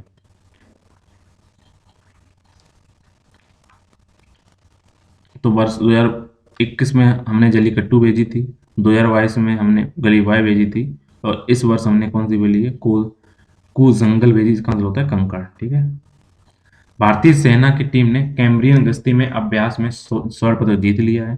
भारतीय सेना ने 4/5 गोरखा राइफल्स, जिसको फ्रंटियर फोर्स के नाम से जाना जाता है, उनकी टीम ने 13 से 15 अक्टूबर 2021 को ब्रिटेन के ब्रेकन में, जो कि वेल्स में है, उसको आयोजित कैम्ब्रियन सैन्य गश्ती अर्थात पेट्रोल अभ्यास में गोल्ड मेडल हासिल किया है। इसका उद्देश्य सेना के नेतृत्व, आत्म अनुशासन, साहस, शारीरिक सहन शक्ति और दृढ़ संकल्प का आकलन करना है। फिर एक GI टैग के बारे में बात करेंगे रटौल आम के बारे में। तो उत्तर प्रदेश के बागपत जिले में उगाए जाने वाले प्रसिद्ध रटौल आम को 13 अक्टूबर 2021 को भौगोलिक संकेतक GI टैग प्रदान किया गया। ध्यान रखिएगा, रटौल आम कहाँ है, उत्तर प्रदेश के हैं, इनको GI टैग मिल गया है। ये किस जिले के हैं, बागपत जिले के हैं। अगर आपसे यूपी स्पेशल कोई एग्जाम होते हैं उसमें पूछा जाए रटौल आम किस जिले का, तो उसका आंसर होगा बागपत। तो आम का नाम रटौल गांव के नाम के लिया गया है जहाँ इसकी उत्पत्ति हुई है। अपनी विशेष सुगंध और स्वाद के लिए लोकप्रिय है। इस आम को पाकिस्तान द्वारा अपनी मूल उपज के रूप में भी दावा किया जाता रहा है। रटौल आम मध्यम आकार का होता है और इसका औसत वजन लगभग 140 से लेकर 220 ग्राम का होता है। रटौल किस्म के आम को अच्छी जल निकासी वाली मिट्टी में 5.5 से लेकर 7.5 पीएच के साथ रेतीली या दोमट मिट्टी में उगाया जा सकता है। ये आम उत्तर प्रदेश के बागपत जिले के तहसील खेकड़ा के रतौल, शेखपुरी, बिनेपुर, मुबारकपुर, तीगरी, लेछोड़ा के अंतर्गत 85 हेक्टेयर भूमि में उगाया जाता है। जैसे अयोध्या के अंदर राम मंदिर बनाया जा रहा है, वैसे ही छत्तीसगढ़ के में उनके जो मुख्यमंत्री भूपेंद्र बघेल हैं, वहां उन्होंने 7 अक्टूबर 2021 को राम वन गमन पोर्टल परफत योजना की, यानी राम वन में गए तो उस योजना के बारे में इन्होंने शुरुआत की है। तो इस रायपुर के पास चंदपुरी में राम वन गमन पर्यटन परफत बनाने की इन्होंने उद्घाटन किया हुआ है। तो ये ध्यान रखिएगा, राम वनगमन परपथ परियोजना कहाँ बनाई गई है? छत्तीसगढ़ में बनाई गई है। इको जीआई टैग के बारे में बात करेंगे। केरल के एड्यूर मिर्च और कुट्टी अटूर आम को जीआई टैग मिल गया है, ध्यान रखना। एड्यूर मिर्च और कुट्टी अटूर आम कहाँ जीआई टैग मिला? केरल का मिला हुआ है। तो अगर एड्यूर मिर्च के बारे में बात की जाए, ये बहुत ही कम तीखी होती है। इसके लिए विशिष्ट पर्यावरण, विशिष्ट मृदा और खेती के पारंपरिक तरीकों की आवश्यकता होती है। एड्यूर मिर्च की खेती केरल में के मलमपुर जिले में लगभग 150 वर्षों से की जाती है। तो ये है एड्यूर मिर्च और ये कुट्टी कटूर, ये है आम। इस बात को आप ध्यान रखिएगा। और कुट्टी अट्टूर आम के बारे में बात की जाए तो ये कन्नूर जिले में कुट्टी अट्टूर और नजदीकी ग्राम पंचायतों का एक लोकप्रिय और स्वादिष्ट पारंपरिक आम है। ये आम अपने उत्कृष्ट स्वाद और आकर्षक नारंगी पीले रंग के लिए प्रसिद्ध है। पकने पर इस पर दाग या धब्बे नहीं दिखते हैं, जिससे ये बाजार में अधिक आकर्षक हो जाता है। इसे कन्नूर जिले के छोटे इलाकों नाम्बियार मंगा, कन्नीपुरम मंगा, कुंजी मंगलम मंगा और बड़ी कुंबलम भागम मंगा के नाम से भी जाना जाता है। स्मृति मंदाना ऑस्ट्रेलिया में टेस्ट शतक बनाने वाली पहली महिला खिलाड़ी बन गई है, भारतीय। ध्यान रखना कि भारत 1 अक्टूबर 2021 को भारत की स्मृति मंदाना ने ऑस्ट्रेलियाई धरती पर, ध्यान रखना ऑस्ट्रेलिया के खिलाफ नहीं, ऑस्ट्रेलियाई धरती पर शतक बनाकर भारत की पहली महिला का गौरव हासिल कर लिया है। जो उन्होंने वहां पे क्या है, वहां पे उन्होंने एक सेंचुरी लगाई है। बात करेंगे नट संकीर्तन के बारे में, तो जवाहरलाल नेहरू मणिपुर नृत्य अकादमी इम्फाल के मंडप में 28 से 30 सितंबर 2021 को 3 दिवसीय नृत्य और संगीत समारोह नट संकीर्तन का आयोजन किया गया। यह महोत्सव अकादमी की गतिविधियों को वार्षिक विशेषता, ध्यान रखना। नट संकीर्तन कहाँ किया गया है? मणिपुर में किया गया है। नट संकीर्तन मणिपुर का एक अनुष्ठान नृत्य और संगीत रूप है। नट संकीर्तन शास्त्रीय रागों में भगवान कृष्ण का एक भजन है जो विभिन्न स्वदेशी लोगों का संश्लेषण करता है। ध्यान रखिएगा, ये नट संकीर्तन किससे संबंधित है? भगवान कृष्ण से संबंधित है। इस संकीर्तन में अपने प्रदर्शन में लय, पैटर्न और वेशभूषा, आप वेशभूषा एक बार देख लीजिएगा, इस टाइप की वेशभूषा होती है, के साथ साथ विशिष्ट नियमों और विनियमों द्वारा निर्धारित एक अत्यंत सख्त कोड का पालन किया जाता है। कुछ रूल्स होते हैं, उन्हीं के साथ डांस आप कर सकते हैं। और नट संकीर्तन मणिपुर के मैदानों के वैष्णव लोगों के जन्म से लेकर मृत्यु तक के किसी व्यक्ति के जीवन के महत्वपूर्ण अवसरों को चिन्हित करने के लिए संकीर्तन किया जाता है। मणिपुर की इस अनूठी सांस्कृतिक विरासत को 2013 में यूनेस्को की मानवता की अमूर्त संस्कृति विरासत की सूची में अंकित किया गया है नट संकीर्तन। फिर एक जीआई टैग आ गया है, कन्याकुमारी लौंग ने हासिल जीआई टैग कर लिया है। तो कन्याकुमारी के मसाला उत्पादकों ने जिले की पहाड़ी क्षेत्रों में उगाई जा रही लौंग के लिए भौगोलिक संकेतक टैग प्राप्त किया है, जो अपनी समृद्ध सुगंध, जो तेल बनता है लौंग का, उसके लिए प्रसिद्ध है कन्याकुमारी लौंग। ये लौंग कन्याकुमारी जिले के प्रमुख मसाला फसलों में से एक है, जो बीरापुली आरक्षित वन और महेंद्रगिरी के पश्चिमी घाटों, मारामलाई, ब्लैक रॉक और बेलिमलाई के घने जंगलों में 760 हेक्टेयर जो क्षेत्र है 760 क्षेत्र उगाई जाती है। भारत में कुल 1100 टन लौंग का उत्पादन किया जाता है। और जो कि आपको कन्याकुमारी तमिलनाडु में है, तो तमिलनाडु में करीब 1000 टन की उत्पादन होता है। इस हिसाब से अगर बात की जाए देश में सबसे अधिक लौंग का उत्पादन किस राज्य में होता है? तमिलनाडु होगा। और तमिलनाडु में किस जिले में होता है? वो होता है कन्याकुमारी। बात करें मोस्टिटिस के बारे में। मोस्टिटिस क्या है? एक तरीके का क्या है, इसको बोलते हैं आप कि जैसे थनैला बोलते हैं, किसी जानवर के थन में कोई दिक्कत आती है तो गुजरात के किसान द्वारा साझा की गई स्वदेश जानकारी का उपयोग करते हुए दुधारू पशुओं की एक संक्रामक बीमारी मोस्टिटिस के इलाज के लिए एक पॉली हर्बल और लागत प्रभावी दवा विकसित कर ली गई है। तो दुधारू पशुओं में थन के प्रभावित सतह पर सामयिक अनुप्रयोग के लिए दवा एक जेल के रूप में विकसित की गई है, जिसे मस्तरिक जेल नाम दिया गया है। मोस्टिटिस एक आम संक्रामक बीमारी है जो दूध की गुणवत्ता में केवल न केवल गिरावट करते हैं बल्कि कृषि उत्पादकता को भी प्रभावित करते हैं, जो कि कहीं न कहीं आय सृजन में कमी लाते हैं। इससे क्या होता है, जो इनके थन होते हैं, उनमें क्या होता है, इस थन में क्या होता है, सूजन आ जाती है, रेड कलर हो जाते हैं और कहीं न कहीं जिसे थैलेला रोग बोला जाता है, उसके लक्षण होते हैं। ये इम्पोर्टेंट है क्योंकि बारबाडोसा की पहली महिला राष्ट्रपति निर्वाचित कर ली गई हैं, तो गणतंत्र देश बनने से पहले डैम सैंड्रा, नाम याद रखिएगा, नाम है डैम सैंड्रा मेसन। तो डैम सैंड्रा मेसन को बारबाडोस की पहली राष्ट्रपति निर्वाचित कर लिया गया है। तो बारबाडोस के कैरिबियाई द्वीपों के औपनिवेशिक अतीत को खत्म करते हुए एक गणतांत्रिक देश बनने की दिशा में एक नया निर्णायक कदम देखते हुए यूनाइटेड किंगडम की महारानी एलिजाबेथ को बारबाडोस के प्रमुख के रूप में हटाने का फैसला लिया गया है। और इसी को देखते हुए 20 अक्टूबर 2021 को वहां पर चुनाव आयोजित किए गए थे और 2/3 मतों के साथ डैम सैंड्रा मेसन को पहला राष्ट्रपति वहां का निर्वाचित कर दिया गया है। और बात करें बारबाडोस के बारे में, तो बारबाडोस क्या है, अगर आप देखें उत्तरी अमेरिका दक्षिण अमेरिका के जो कैरिबियाई द्वीप समूह है उसका आप देखिए एक दक्षिण में स्थित बारबाडोस है। यहाँ की राजधानी ब्रैडिक टाउन है। बारबाडोस लगभग 2,85,000 आबादी के साथ साथ सबसे अधिक आबादी और समृद्ध कैरिबियाई द्वीपों में से एक है। बारबाडोस एक पूर्व ब्रिटिश उपनिवेश था जिसे 1966 में स्वतंत्रता प्राप्त कर ली है। अंग्रेजों ने इस पर 1625 में कब्जा किया था। ब्रिटिश रीति रिवाजों के प्रति वफादारी के कारण इसे कभी कभी लिटिल इंग्लैंड भी कहा जाता है। तो ध्यान रखिए, अगर बोला जाए कि लिटिल इंग्लैंड किसको बोला जाता है, तो उसको बारबाडोस को बोला जाता है। तो बारबाडोस कैरिबियाई देशों में गणतांत्रिक देश बनने वाला पहला ब्रिटिश उपनिवेश नहीं होगा। इससे पहले 1970 में गोवाना को, 1976 में त्रिनाद को और 1978 में टोबैगो और साथ ही साथ 1978 में डोमिनिका गणतंत्र को देश बनकर, ध्यान रखिएगा, बारबाडोस के अलावा गोवाना, त्रिनाद, टोबैगो, डोमिनिका गणतंत्र देश हैं। और ये क्या है, कैरिबियाई द्वीप समूह, ध्यान रखना, ये कहीं कहीं नाम आते हैं। बारबाडोस के प्रधानमंत्री मिया मोटली है और इनकी राजधानी ब्रिजटाउन है। वाराणसी सार्वजनिक परिवहन में रोपवे सेवा शुरू करने वाला भारत का पहला शहर बन गया। और आप यूपी के छात्र हैं तो अगर यूपी स्पेशल कहीं क्वेश्चन आता, ध्यान रखना होगा, वाराणसी याद रखने का, वहां पर सार्वजनिक परिवहन के रोपवे के रूप में पहला शहर बना है देश का। तो वाराणसी जल्द ही सार्वजनिक परिवहन में रोपवे सेवाओं का उपयोग करने वाला पहला भारतीय शहर होगा। सार्वजनिक परिवहन रोपवे कैंट रेलवे स्टेशन, जिसको वाराणसी जंक्शन बोला जाता है, से चर्च स्क्वायर, जिसको गोदोलिया बोला जाता है, यहाँ पर यातायात भीड़ को कम करने के लिए रोपवे बनाया जाएगा, जिससे आप ऊपर से रोपवे से आप डायरेक्ट क्या कर सकते हैं, एक स्थान से दूसरे स्थान में जा सकते हैं। सार्वजनिक परिवहन के लिए रोपवे का उपयोग करने वाले बोलिविया और मेक्सिको सिटी के बाद भारत दुनिया का तीसरा देश होगा और वाराणसी देश का पहला शहर। इस पायलट प्रोजेक्ट को जापान की क्योटो की तर्ज पर अत्याधुनिक तरीके से विकसित किया जा रहा है। रोपवे में आप 4.2 किलोमीटर का सफर महज 15 मिनट में तय कर सकेंगे, कोई ट्रैफिक की दिक्कत नहीं होगी। इसकी लागत 424 करोड़ रुपए है, जिसे केंद्र और राज्य सरकार के बीच 80-20 के रूप में विभाजित कर दिया गया है।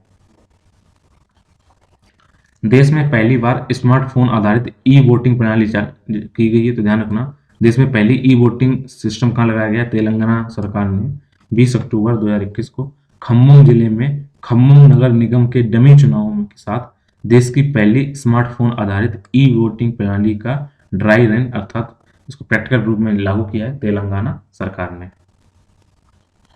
इसमें लगभग 3,830 अर्थात 3830 मतदाताओं ने मोबाइल ऐप पर अपना नाम दर्ज कराया और लगभग 2128 लोगों ने इसमें ई वोटिंग में हिस्सा लिया है। इस चीज का ध्यान रखिएगा। जितने भी सुप्रीम कोर्ट ने ये बोला है, जितने भी आपके एडॉक बेस पे कोई जॉब कर रहा है, एडॉक बेस पे कर रहे हैं, अंशकालीन जो कर्मी है, वो कभी भी नियतिकरण करने, परमानेंट करने के उनका हक नहीं मिल जाता है। तो 7 अक्टूबर 2021 को सुप्रीम कोर्ट ने कहा है जो भी अंशकालीन कर्मचारी हैं वो परमानेंट की मांग करने के हकदार नहीं है, क्योंकि वे सरकार के किसी भी स्वीकृत पद पर काम नहीं कर रहे हैं कि उनको अंशकालीन में रखा गया है। अगर इसमें महत्वपूर्ण देखा जाए तो जस्टिस M.R. शाह और A.S. बोपन्ना ने हाल ही में एक फैसले में स्पष्ट किया है कि अंशकालीन अस्थायी कर्मचारियों के लिए कोई स्थायी बहाली नहीं हो सकती है। नियतकरण केवल राज्य सरकार द्वारा घोषित नीति के अनुसार हो सकते हैं और कोई भी अधिकार के रूप में इसके दावा नहीं कर सकता उनको परमानेंट किया जाए। उच्च न्यायालय सरकार की विशेष नियमितीकरण नीति तैयार करने का निर्देश भी नहीं दिया जाता है। यह फैसला चंडीगढ़ के डाकघर में अंशकालीन जो सफाई कर्मी है वो चाह रहे थे उनको परमानेंट किया जाए, उसको देखते हुए यहाँ पे सुप्रीम कोर्ट ने दिया है। जैसे भारत, ऑस्ट्रेलिया, जापान और अमेरिका एक क्वाड के रूप में रहते थे, इसी तरीके से अब भारत, इजराइल, संयुक्त अरब अमीरात और संयुक्त राज्य अमेरिका, ध्यान रखिएगा, भारत, इजराइल, संयुक्त अरब अमीरात जिसको ईयू बोलते हैं और संयुक्त राज्य अमेरिका ने 18 अक्टूबर 2021 को एक नया क्वाड आर्थिक forum, new quadrilateral economic forum launch करने का फैसला किया गया। इसका उद्देश्य आर्थिक सहयोग को बढ़ावा देने के साथ साथ अंतर्राष्ट्रीय फोरम की स्थापना करना है। इन 4 देशों ने बात की है, ध्यान रखिएगा, भारत, इज़राइल, उसके अलावा संयुक्त अरब अमीरात और अमेरिका। इससे पहले एक और क्वाड है, जो कौन है? भारत है, ऑस्ट्रेलिया है, जापान है और उसमें अमेरिका है। अगर इसमें इंपॉर्टेंट फैक्ट की बात की जाए, ये नया क्वाड फोरम अब्राहम समझौते के बाद भारत, इजराइल, यूएई के बीच चल रहे सहयोग और तब से शुरू किए गए भारत इजराइल यूएई सहयोग पर आधारित होगा। 2020 में अब्राहम समझौते के तहत यूएई और इजराइल के राजनयिक संबंध स्थापित किए गए थे। और फोकस क्षेत्र की बात की जाए, ये नया जो ये होगा समूह, ये मध्यम पूर्व और एशिया में आर्थिक और राजनीतिक सहयोग का विस्तार करेंगे, जिससे यहाँ व्यापार, क्लाइमेट चेंज का मुकाबला करने, ऊर्जा में सहयोग करने और समुद्री सुरक्षा को बढ़ावा देने में मदद मिलेगी। ये नया समूह विशेष रूप से परिवहन, टेक्नोलॉजी के क्षेत्र में संयुक्त बुनियादी ढांचा परियोजनाओं की संभावनाओं को भी तलाश करेगा। बात करेंगे मार्तंड सूर्य मंदिर के बारे में। तो अभी हाल ही में केंद्रीय पीयूष मंत्री जो है पीयूष गोयल, उन्होंने यहाँ पे दौरा किया है। ये है मार्तंड सूर्य मंदिर। तो ध्यान रखिएगा, अगर आपसे क्वेश्चन आता है कि मार्तंड सूर्य मंदिर कहाँ पे स्थित है, तो इसके बारे में जानने से पहले आप जान लीजिए, एक पहाड़ के ऊपर स्थित यह मंदिर कोणार्क का जो और मंडेरा के जो सूर्य मंदिर हैं, उनकी तुलना में सबसे पुराने ज्ञात सूर्य मंदिरों में से एक है। मार्तंड सूर्य मंदिर एक कश्मीरी हिंदू मंदिर था, जो सूर्य हिंदू धर्म के प्रमुख सौर देवता समर्पित है। मार्तंड हिंदू सूर्य देवता का संस्कृत नाम है, ध्यान रखिएगा। जो मार्तंड सौर मंदिर वो कहाँ पे है? कश्मीर के अंदर स्थापित है। और इसी तरीके से कोणार्क और मोंडेरा भी सूर्य मंदिर है। हालांकि अब ये खंडर में तब्दील हो चुका, आप देख सकते हैं सूर्य मंदिर पूरी तरीके से क्या है, खंडर बन चुका है। ऐसा माना जाता है कि इसे मुस्लिम शासक सिकंदर शाह मेरी के आदेश पर नष्ट कर दिया गया था। यह मंदिर केंद्र शासित प्रदेश जम्मू और कश्मीर में अनंतनाग से 5 मील दूर पर स्थित है। मार्तंड सूर्य मंदिर का निर्माण कारकोटा राजवंश के तीसरे शासक ललितादित्य मुक्तापीड़ ने 8वीं शताब्दी के दौरान कराया था।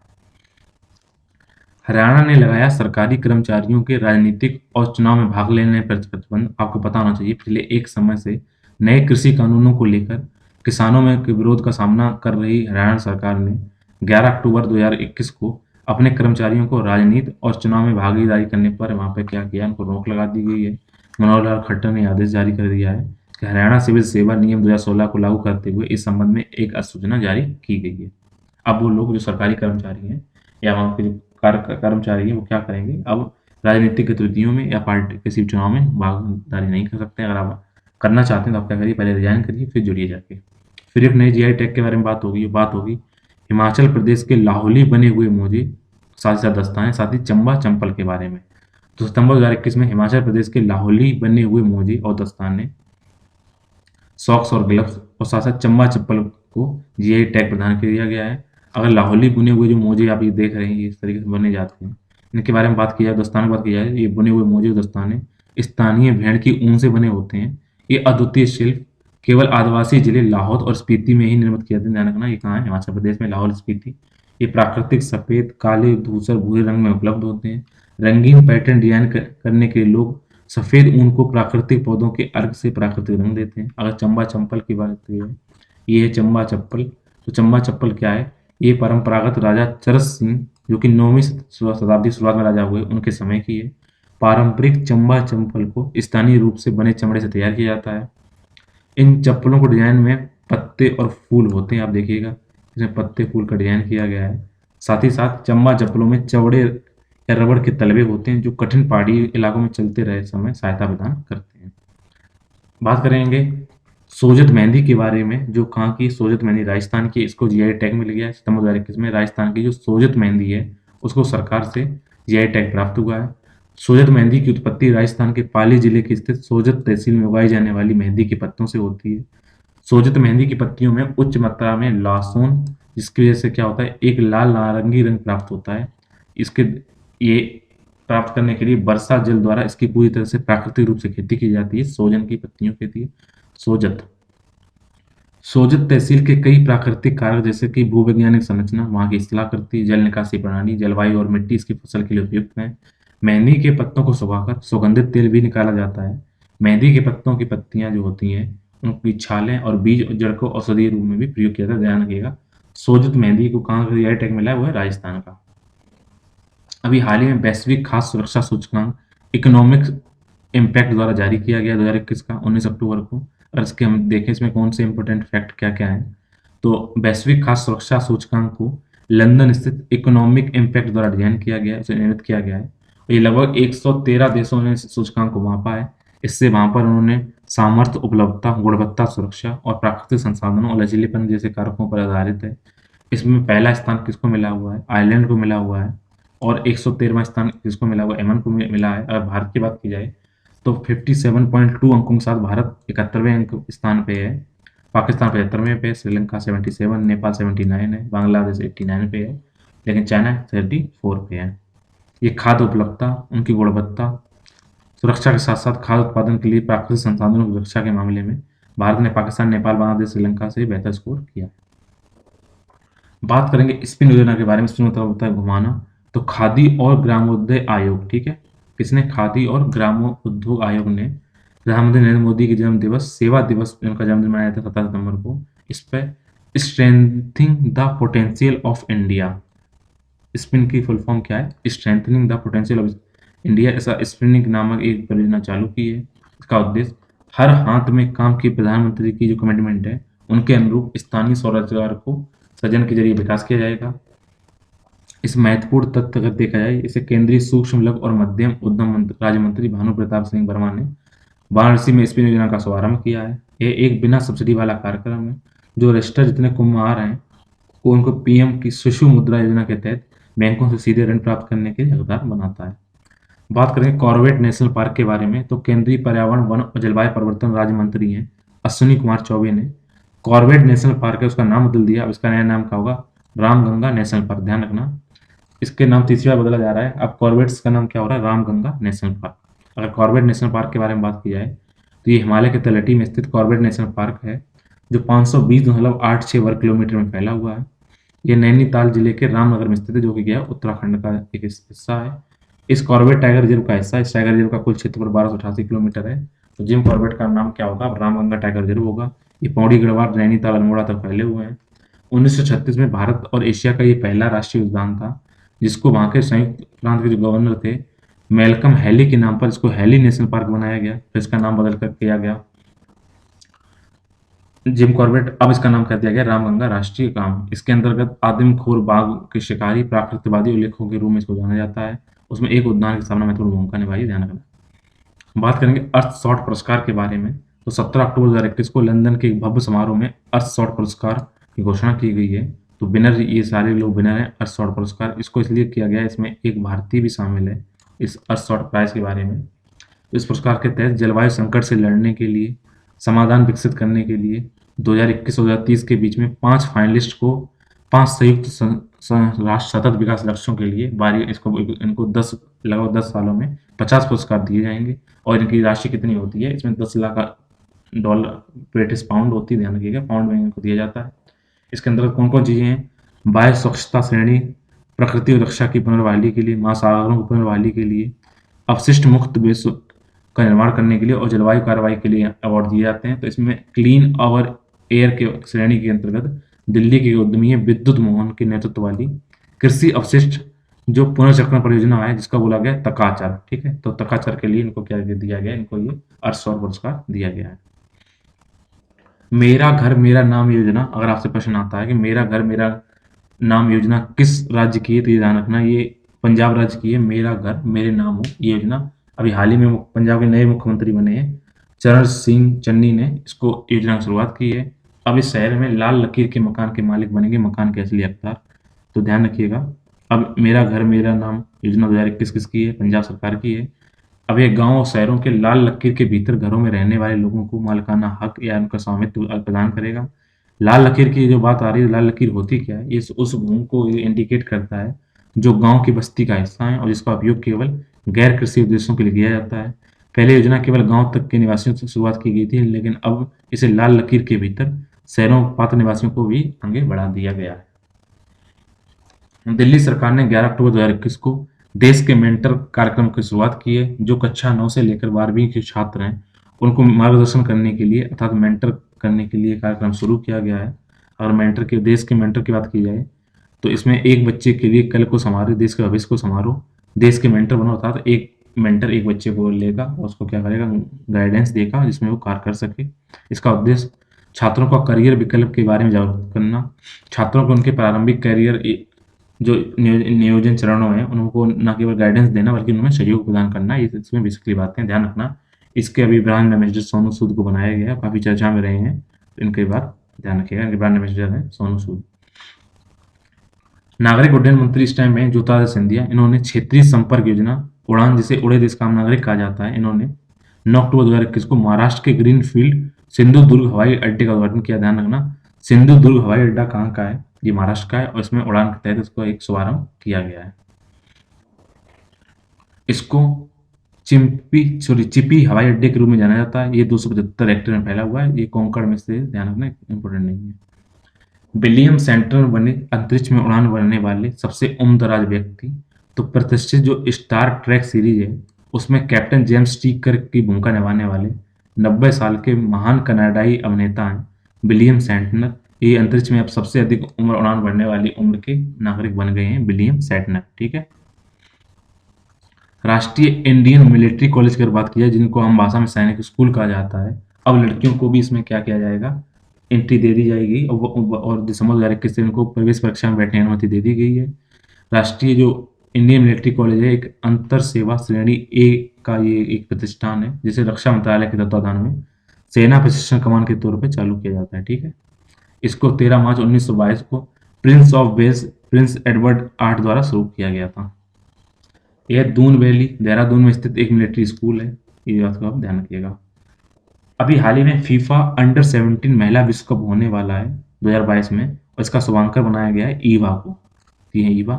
फुटबॉल की वैश्विक संचालन संस्था फीफा ने 11 अक्टूबर 2021 को फीफा अंडर 17 महिला वर्ल्ड कप 2022 के लिए इसके शुभांकर ईवा का अनावरण किया है।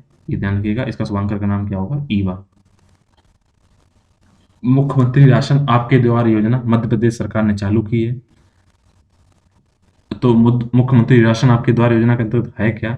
ये उन लोगों को सामग्री उपलब्ध कराएगा जो दिव्यांग हैं और या फिर सीनियर सिटीजन हैं, उनको क्या करेगा? घर तक उनको राशन उपलब्ध कराया जाएगा। इस योजना के तहत गरीब जो आदिवासी परिवार हैं उनकी सुविधा के लिए उन गांवों के वाहनों में राशन पहुंचाया जाएगा जहां सस्ते गल्ले की दुकानें हैं, अभी तक नहीं है, तो वहां पर क्या करेगा? वाहनों के द्वारा आपको घर तक राशन उपलब्ध कराने की बात कही गई है।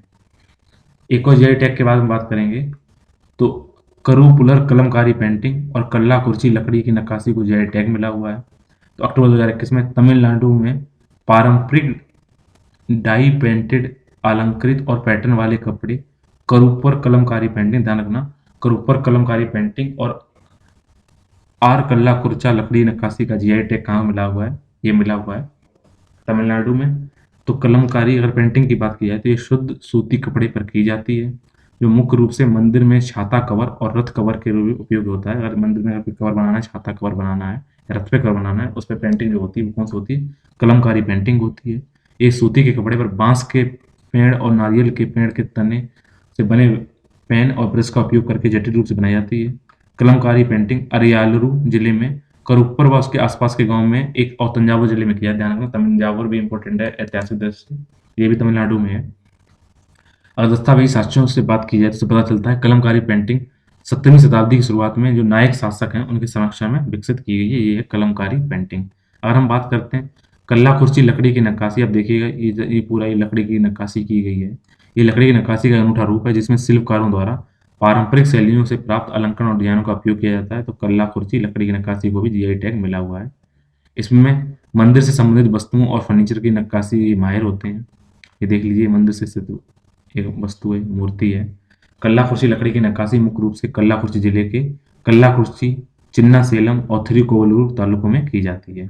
अगर इसका देखा जाए तो एक कौशल एक स्वदेशी कला के रूप में तब विकसित हुआ जब मदुरई प्राचीन काल में विभिन्न राजशाही शासकों का महत्वपूर्ण शहर बन गया था, तो वहां पर इसको किया गया कल्ला कुर्ची लकड़ी की नक्काशी के बारे में। अगर आपसे बात आए त्रिशूल और गरुड़ क्या है, ये रेलवे की दो नई लंबी मालगाड़ियां हैं जिसका परिचालन अक्टूबर 2021 में दक्षिणी मध्य रेलवे ने इन दो रेलगाड़ियों को त्रिशूल और गरुड़ के सफलतापूर्वक संचालन किया है। मालगाड़ियों की समान संरचना से अनुसार इनकी लंबाई दोगुनी है। ये लंबी मालगाड़ियां महत्वपूर्ण सेक्शनों में मालगाड़ी क्षमता की कमी की समस्या का प्रभावी समाधान होंगे। दोनों ही लंबी ट्रेनें मुख्य रूप से थर्मल पावर स्टेशनों के लिए, कोयला के लदानों के लिए, खाली जो डिब्बे हैं उनके लिए उपलब्ध होंगी। तो त्रिशूल ध्यान रखना और गरुड़ क्या है? दो मालगाड़ियां हैं, ये उनको स्टार्ट किया गया है। मेघालय के मंत्री को पेटा इंडिया पुरस्कार दिया गया। पेटा मतलब people for the ethical treatment of animals. इसके अंतर्गत ये अवार्ड मेघालय के पर्यावरण और वन मंत्री जेम्स संगमा को अनानास के वेगन लेदर को बढ़ावा देने के लिए प्रोग्रेसिव बिजनेस कॉन्सेप्ट अवार्ड के साथ इनको ये अवार्ड दिया गया है, इस पेटा का अवार्ड। इनको, इनका नाम क्या है आप देख लीजिएगा, जेम्स संगमा, ठीक है। अभी वर्ल्ड कप चल रहा था, सॉरी ओलंपिक खेल चल रहे थे, अभी हुए हैं विश्व कुश्ती चैंपियनशिप 2021 और वर्ल्ड कुश्ती चैंपियनशिप 2021 में भारत की अंशु मलिक ने ऐतिहासिक सिल्वर मेडल जीत लिया है। भारत की अंशु मलिक ने 7 अक्टूबर 2021 को नॉर्वे के ओस्लो में विश्व कुश्ती चैंपियनशिप 2021 के फाइनल में अमेरिका की हेलेन मरोलिस को हराकर महिलाओं के 57 किलो वर्ग में सिल्वर मेडल जीता है, ठीक है। इस बात का ध्यान रखिएगा। नाम रखिएगा अंशु मलिक, जिन्होंने सिल्वर मेडल जीता है वर्ल्ड कुश्ती चैंपियनशिप में। छत्तीसगढ़ में भारत का एक नया टाइगर रिजर्व घोषित किया गया है। तो 5 अक्टूबर 2021 को राष्ट्रीय बाघ संरक्षण प्राधिकरण अर्थात नेशनल टाइगर कंजर्वेशन अथॉरिटी ने छत्तीसगढ़ सरकार के गुरु घासीदास राष्ट्रीय उद्यान और तमोर पिगला वन्यजीव अभयारण्य के संयुक्त क्षेत्र को टाइगर रिजर्व क्षेत्र घोषित करने का प्रस्ताव मंजूरी देती। ध्यान रखना, ये छत्तीसगढ़ का नक्शा है, इसके ऊपर जो क्षेत्र है यहाँ पर गुरु घासीदास नेशनल पार्क है और इसी के साथ साथ इसमें बात की गई है तामोर पिगला वन जीव अभ्यारण्य, इनको मिलाकर क्या बोला गया है, इस पूरे क्षेत्र को बोल दिया गया है नया टाइगर रिजर्व क्षेत्र बोला गया है। नया जो रिजर्व है मध्य प्रदेश और झारखंड की सीमा पर लगे राज्यों के उत्तरी भाग में स्थित है। इससे पहले सीता नदी, अचानकमार और इंद्रावती रिजर्व इसके छत्तीसगढ़ के पहले टाइगर रिजर्व थे। अब गुरु घासीदास मिलकर चौथा होगा, तो ध्यान रखिएगा। इसमें अगर हम बात करें, इसमें ऊपर लगा झारखंड, फिर उड़ीसा, महाराष्ट्र और साउथ में लगा हुआ आंध्र प्रदेश। यहाँ पर अगर बात की जा रही है, ये रहा इंद्रावती, यहाँ पे रहा है इंद्रावती के बाद इसमें नाम किसका किया गया, अचानकमार और उदती सीता नदी, ठीक है। उदती सीता नदी ये है, इंद्रावती मैंने आपको बता दिया है, और ये रहा अचानकमार। ये 3 टाइगर रिजर्व पहले से ही थे, अब एक टाइगर रिजर्व यहाँ पे स्टार्ट किया गया है गुरु घासीदास के बाद, ठीक है। तो गुरु घासीदास राष्ट्रीय उद्यान कोरिया जिले में है, जो तामोर पिंगला छत्तीसगढ़ के उत्तर पश्चिमी कोने में सूरजपुर जिले में है, ठीक है। तो सूरजपुर जिले में स्थित है, इस बात का आप ध्यान रखिएगा। ये वन्यजीव संरक्षण अधिनियम 1972 धारा 1 के तहत टाइगर रिजर्व को मंजूरी दी गई है। गुरु घासीदास झारखंड और मध्य प्रदेश को जोड़ता है, साथ ही साथ बांधवगढ़ और पलामू टाइगर रिजर्व के बीच बाघों के लिए आवागमन गलियारा याद कर ध्यान रखिएगा। बांधवगढ़ और पलामू कहाँ के टाइगर रिजर्व में, ये मध्य प्रदेश के हैं, ध्यान रखिएगा। 22वां लाल बहादुर शास्त्री राष्ट्रीय उत्कृष्टता पुरस्कार 2021 को दिया गया है और यह पुरस्कार भारतीय आयुर्वेदिक विज्ञान संस्थान अर्थात एम्स के निदेशक और प्रख्यात पल्मोनोलॉजिस्ट डॉक्टर रणदीप गुलेरिया को यह अवार्ड दिया गया था। यह अवार्ड किसको मिला है, डॉक्टर रणदीप गुलेरिया को। उन्होंने क्या है, हाल ही के कोविड-19 महामारी के दौरान जागरूकता पैदा करने के लिए डॉक्टर रणदीप गुलेरिया की शानदार भूमिकाओं को देखते हुए उनको यह अवार्ड दिया गया है। बात करेंगे आई ड्रोन के बारे में, तो केंद्रीय स्वास्थ्य मंत्री ने 4 अक्टूबर 2021 को पूर्वोत्तर क्षेत्र में Indian Council of Medical Research के ड्रोन आधारित vaccine delivery model I drone अर्थात Indian Council of Medical Research की drone response and outreach in North East का शुभारंभ किया। ध्यान रखना, आई ड्रोन क्या है, ये वैक्सीन डिलीवरी करने का मॉडल है। इसको क्या है, अभी हाल ही में उत्तर पूर्वी क्षेत्रों के लिए इसको बनाया गया है। इसका उद्देश्य जीवन रक्षक टीकों को पहुंच को सभी तक सुनिश्चित करना है। तो इस ड्रोन के माध्यम से क्या करते हैं, ये वहाँ पर आपको क्या वैक्सीन उपलब्ध करा देते हैं। ये पहली बार है दक्षिण एशिया में 15 किलोमीटर की हवाई दूरी पर कोविड टीके के ट्रांसपोर्ट के रूप में मेक इन इंडिया ड्रोन का इसमें उपयोग किया गया है। पहला मलेरिया रोधी टीका बना लिया गया है। एक ऐतिहासिक कदम के रूप में वर्ल्ड हेल्थ ऑर्गेनाइजेशन अर्थात विश्व स्वास्थ्य संगठन WHO ने 6 अक्टूबर 2021 को पहले मलेरिया रोधी टीके RTS-SASO1 या RTS-S को उपचार हेतु अनुमोदित दे दिया है। इसका व्यवसायिक नाम मॉस्क्यूरिक्स रखा गया, ठीक है। तो मलेरिया का पहला टीका बन गया, इसका नाम क्या है, मॉस्क्यूरिक्स। उप सहारा अफ्रीका में और अन्य क्षेत्रों में मध्यम से उच्च प्लाज्मोडियम फॉल्सीफेरम या पी फॉल्सीफेरम मलेरिया संक्रमण वाले बच्चों की विष टीका का उपयोग किया जाएगा। पाकिस्तान के परमाणु कार्यक्रम के जनक अब्दुल कादिर खान का अभी हाल ही में निधन हो गया है। वो 85 वर्ष के थे। अगर इनके पूरे जीवन का काल देखें तो अब्दुल कादिर खान, जिनका जन्म 1936 में हुआ है और जो 2021 में इनको अभी इनकी मृत्यु हुई है, तो इनका जन्म भारत के भोपाल में 1936 में हुआ। विभाजन के बाद 1952 ये पाकिस्तान में चले गए, इनका परिवार वहाँ पे। 1961 में इन्होंने यूरोप में पढ़ाई की है। 1972 में इन्होंने वहाँ पे PhD पूरी की है और नीदरलैंड में नौकरी की। इसके अलावा न्यूक्लियर तकनीक से जुड़ी जानकारियों की वहाँ पे इन्होंने ऐसा बोलते चोरी करना शुरू किया, मतलब वहाँ पे जानकारियाँ हासिल की हैं। 1974 में भारत का जब पहला परमाणु परीक्षण किया गया तो खान ने पाक पीएम को चिट्ठी लिखकर इसकी मदद की पेशकश की थी। 1975 में अचानक इन्होंने नौकरी छोड़ी और परमाणु तकनीक लेकर पाकिस्तान पहुंच गए। 1976 में पाकिस्तान के परमाणु कार्यक्रम का इन्होंने काम शुरू किया है। 1980 में परमाणु हथियार बनाने लायक इन्होंने यूरेनियम तैयार कर लिया था। 1987 में ईरान को परमाणु तकनीक देने का समझौता किया। 2004 में 3 बार इन्होंने कबूल किया था कि ईरान, उत्तर कोरिया, लीबिया को इन्होंने परमाणु तकनीक देने की बात कही थी और इनका भी हाल ही में निधन हो गया है, अब्दुल कादिर खान को। बात करेंगे अभ्यास अजय वॉरियर के रूप में। ध्यान रखना, अजय वॉरियर भारत और यूनाइटेड किंगडम अर्थात लंदन के संयुक्त कंपनी स्तर का एक सैन्य प्रशिक्षण अभ्यास है जिसका छठा संस्करण उत्तराखंड के चौबटिया में 7 अक्टूबर 2021 को शुरू किया गया। इसका समापन 20 अक्टूबर 2021 को होगा। एक तरीका क्या है, ये मित्र विदेशी राष्ट्रों के साथ अंतर संचालनीय विस्तृतता साझा करने वाला। अजय वॉरियर किसके बीच में, भारत और यूनाइटेड किंगडम के बीच में। वयोवृद्ध अभिनेता अरविंद त्रिवेदी का निधन हो गया। अगर अरविंद त्रिवेदी को अगर नहीं जानते तो अगर रामायण अगर आपने देखी है पुरानी वाली रामानंद सागर वाली निर्देशित, उसमें जो रावण का रोल किया है वो इन्हीं प्रसिद्ध अभिनेता अरविंद त्रिवेदी ने किया है। इनकी वाक संवाद वहां पे आप देख सकते हैं कितनी शैली उत्कृष्ट थी। तो 1900 दशक के लोकप्रिय पौराणिक धारावाहिक रामायण में रावण की भूमिका निभाने वाले वयोवृद्ध अभिनेता अरविंद त्रिवेदी का 5 अक्टूबर 2021 को निधन हो गया है। वो 82 वर्ष के थे। अरविंद त्रिवेदी ने लगभग 300 हिंदी और गुजराती फिल्मों में अभिनय किया है। इसके अलावा उन्होंने उन्हें विक्रम और बेताल 1985 और 1998 में गुजरात की फीचर फिल्म देश रे जो दादा परदेस जो में अभिनय में प्रसिद्धि पाई थी।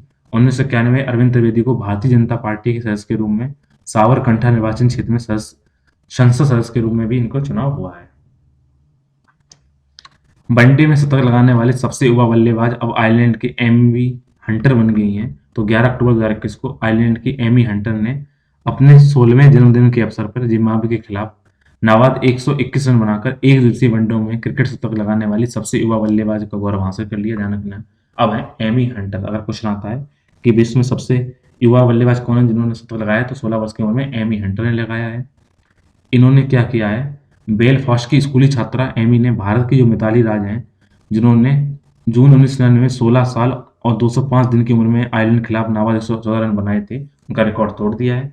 अब इन्होंने किया गया है, इन्होंने 16 साल 217 दिन की उम्र में 120 रन बनाए थे इससे पहले। ध्यान रखिएगा, इस सबसे पहले कम उम्र के बल्लेबाज पहले पाकिस्तान के शाहिद अफरीदी थे, फिर बने मेधावी राज, अब बन गई हैं एक नया नाम याद रखिएगा, इंपॉर्टेंट है, एमी हंटर। तो ये आएगा जरूर, एमी हंटर। फुफियो किशिदा जापान के नए मुख्य प्रधानमंत्री बन गए हैं। ध्यान रखिएगा, शिंजो आबे को हराकर अब जापान के संसद ने 4 अक्टूबर 21 को पूर्व विदेश मंत्री फुमियो किशिदा को प्रधानमंत्री के रूप में निर्वाचित कर दिया है। ये देश के राजनयिक इतिहास के 100वें प्रधानमंत्री हैं फुमियो किशिदा। ठीक है, डाइट के दोनों सदनों के सांसदों ने महत्वपूर्ण सत्तारूढ़ दल लिबरल डेमोक्रेटिक पार्टी के नवनिर्वाचित नेता के रूप में मतदान किया था। तो 64 वर्षीय किशिदा ने जापान की सबसे बड़ी विपक्षी संवैधानिक डेमोक्रेटिक पार्टी के प्रमुख यूकिन एडाना को भारी अंतर से हराया। ध्यान रखिएगा, फुमियो किशिदा जापान के नए प्रधानमंत्री हैं। लद्दाख में भारत में सबसे ऊंचाई वाले स्थान पर लाईफाई नेटवर्क दिया गया है। लाईफाई का मतलब क्या होता है, लाइट फीडेबिलिटी। इस तकनीक का उपयोग करके इंटरनेट कनेक्शन देने वाला केंद्र शासित प्रदेश अपने तरीके का स्थान बन गया जो सबसे हाइट पे है। तो लाईफाई तकनीक दी गई है। अहमदाबाद स्थित NB wireless technology private limited ने स्थानीय शिक्षा बिरादरी की मदद के लिए भारत के उच्चतम ऊंचाई पर शैक्षिक संगठन के लिए एक लाईफाई नेटवर्क स्थापित करने की बात कही गई है। ठीक है, मीठे पानी की अंधी ईल प्रजाति की खोज की गई। महाराष्ट्र के जो मुख्यमंत्री हैं उद्धव ठाकरे, उनके बेटे ने प्रकृतिवादी जो हैं तेजस ठाकरे ने 30 सितंबर 2021 को मुंबई के कुएं से जीनत रख्ता मिस्सिस से संबंधित अंधी ईल, जिसको ब्लाइंड ईल कहा जाता है, इस नई खोज की इन्होंने घोषणा की है। अगर इस ईल की अगर आप देखिएगा, इस ईल प्रजाति को इस तरीके से दिखती है, तो इसका नाम याद रखिएगा, काफी इंपॉर्टेंट है, जीनस रख्तमिस्सिस। ठीक है, जीनस रख्तमिस्सिस। ये महाराष्ट्र और उत्तरी पश्चिमी घाट इलाके में पाई जाने वाली पूरी तरीके से अंधी पहली भूमिगत मीठे पानी की प्रजाति है। इस प्रजाति का नाम मुंबा रखा गया है जो मुंबई शहर को दर्शाता है। मुंबा शब्द मराठी भाषा से लिया गया है जो इस शहर के निवासियों द्वारा पूजे जाने वाले देवता मुंबा आई को समर्पित है। इस प्रजाति की खोज तेजस ठाकरे, पृथ्वीराज जय सिन्हा, अनिल महापात्रा और अन्ना पवन द्वारा की गई है। प्रख्यात कार्टूनिस्ट यशोदासन का निधन हो गया है। ये 6 अक्टूबर को इनका निधन हुआ है। ये 83 वर्ष के थे ये यशोदासन। तो यशोदासन की अगर बात की जाए तो यशोदासन ने जनयुगम मलयालम दैनिक से राजनीतिक कार्टूनिस्ट की दुनिया में प्रवेश किया। बाद में उन्होंने नई दिल्ली में प्रकाशित शंकर साप्ताहिक और व्यंग्य पत्रिकाओं के कट कट और टुक टुक के साथ काम किया है। उन्होंने 23 वर्षों तक मलयालम मनोरमा ग्रुप में बतौर कार्टूनिस्ट सेवाएं दी हैं। वे केरल ललित कला अकादमी के पूर्व अध्यक्ष और केरल कार्टून अकादमी के संस्थापक अध्यक्ष रह चुके हैं। ध्यान रखिए, इंपॉर्टेंट है। यशोदासन की बात आए तो किस क्षेत्र से जुड़े हुए हैं? ये कार्टूनिस्ट थे। इन्हें 4 पुस्तकें भी लिखी हैं, अनियारा, प्रथम दृष्टि, पोस्टमार्टम और बारेली नयनार। इन्हें इंडियन इंस्टीट्यूट ऑफ कार्टूनिस्ट द्वारा लाइफ टाइम अचीवमेंट पुरस्कार तथा केरल सरकार द्वारा कार्टून और मीडिया क्षेत्र में उनके योगदान के लिए स्वदेशी अभियान केसरी पुरस्कार से भी सम्मानित किया गया है। जिस हिसाब से देश में 5 सितंबर को शिक्षक दिवस मनाया जाता है, इसी हिसाब से विश्व शिक्षक दिवस 5 अक्टूबर को मनाया जाता है। और इस वर्ष की थीम थी teachers at the heart of education recovery, शिक्षा की बहाली के केंद्र में शिक्षक।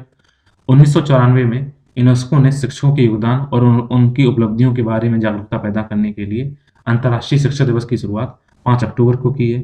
5 अक्टूबर 1966 को एक विशेष अंतर सरकारी सम्मेलन आयोजित किया गया था, जिसमें शिक्षकों की स्थिति को यूनेस्को सिफारिशें स्वीकार की गई थी। उसको ध्यान में रखते हुए मनाया गया 5 अक्टूबर को वर्ल्ड टीचर्स डे। आज़ादी एट द रेट 75, नया शहरी भारत, शहरी परिदृश्य में बदलाव, सम्मेलन सह एक्सपो। ध्यान रखिएगा, प्रधानमंत्री नरेंद्र मोदी ने 5 अक्टूबर 2021 को इंदिरा गांधी प्रतिष्ठान लखनऊ के अंतर्गत उत्तर प्रदेश में आज़ादी का 75वां अमृत महोत्सव, नया शहरी भारत, शहरी परिदृश्य में बदलाव सम्मेलन एक्सपो उद्घाटन किया हुआ है। इसमें प्रधानमंत्री ने उत्तर प्रदेश के 75 जिलों में 75,000 लाभार्थियों को प्रधानमंत्री आवास योजना शहरी के तहत निर्मित मकानों की चाबियां डिजिटली तरीके से सौंप दी हैं। ये बात ध्यान रखना।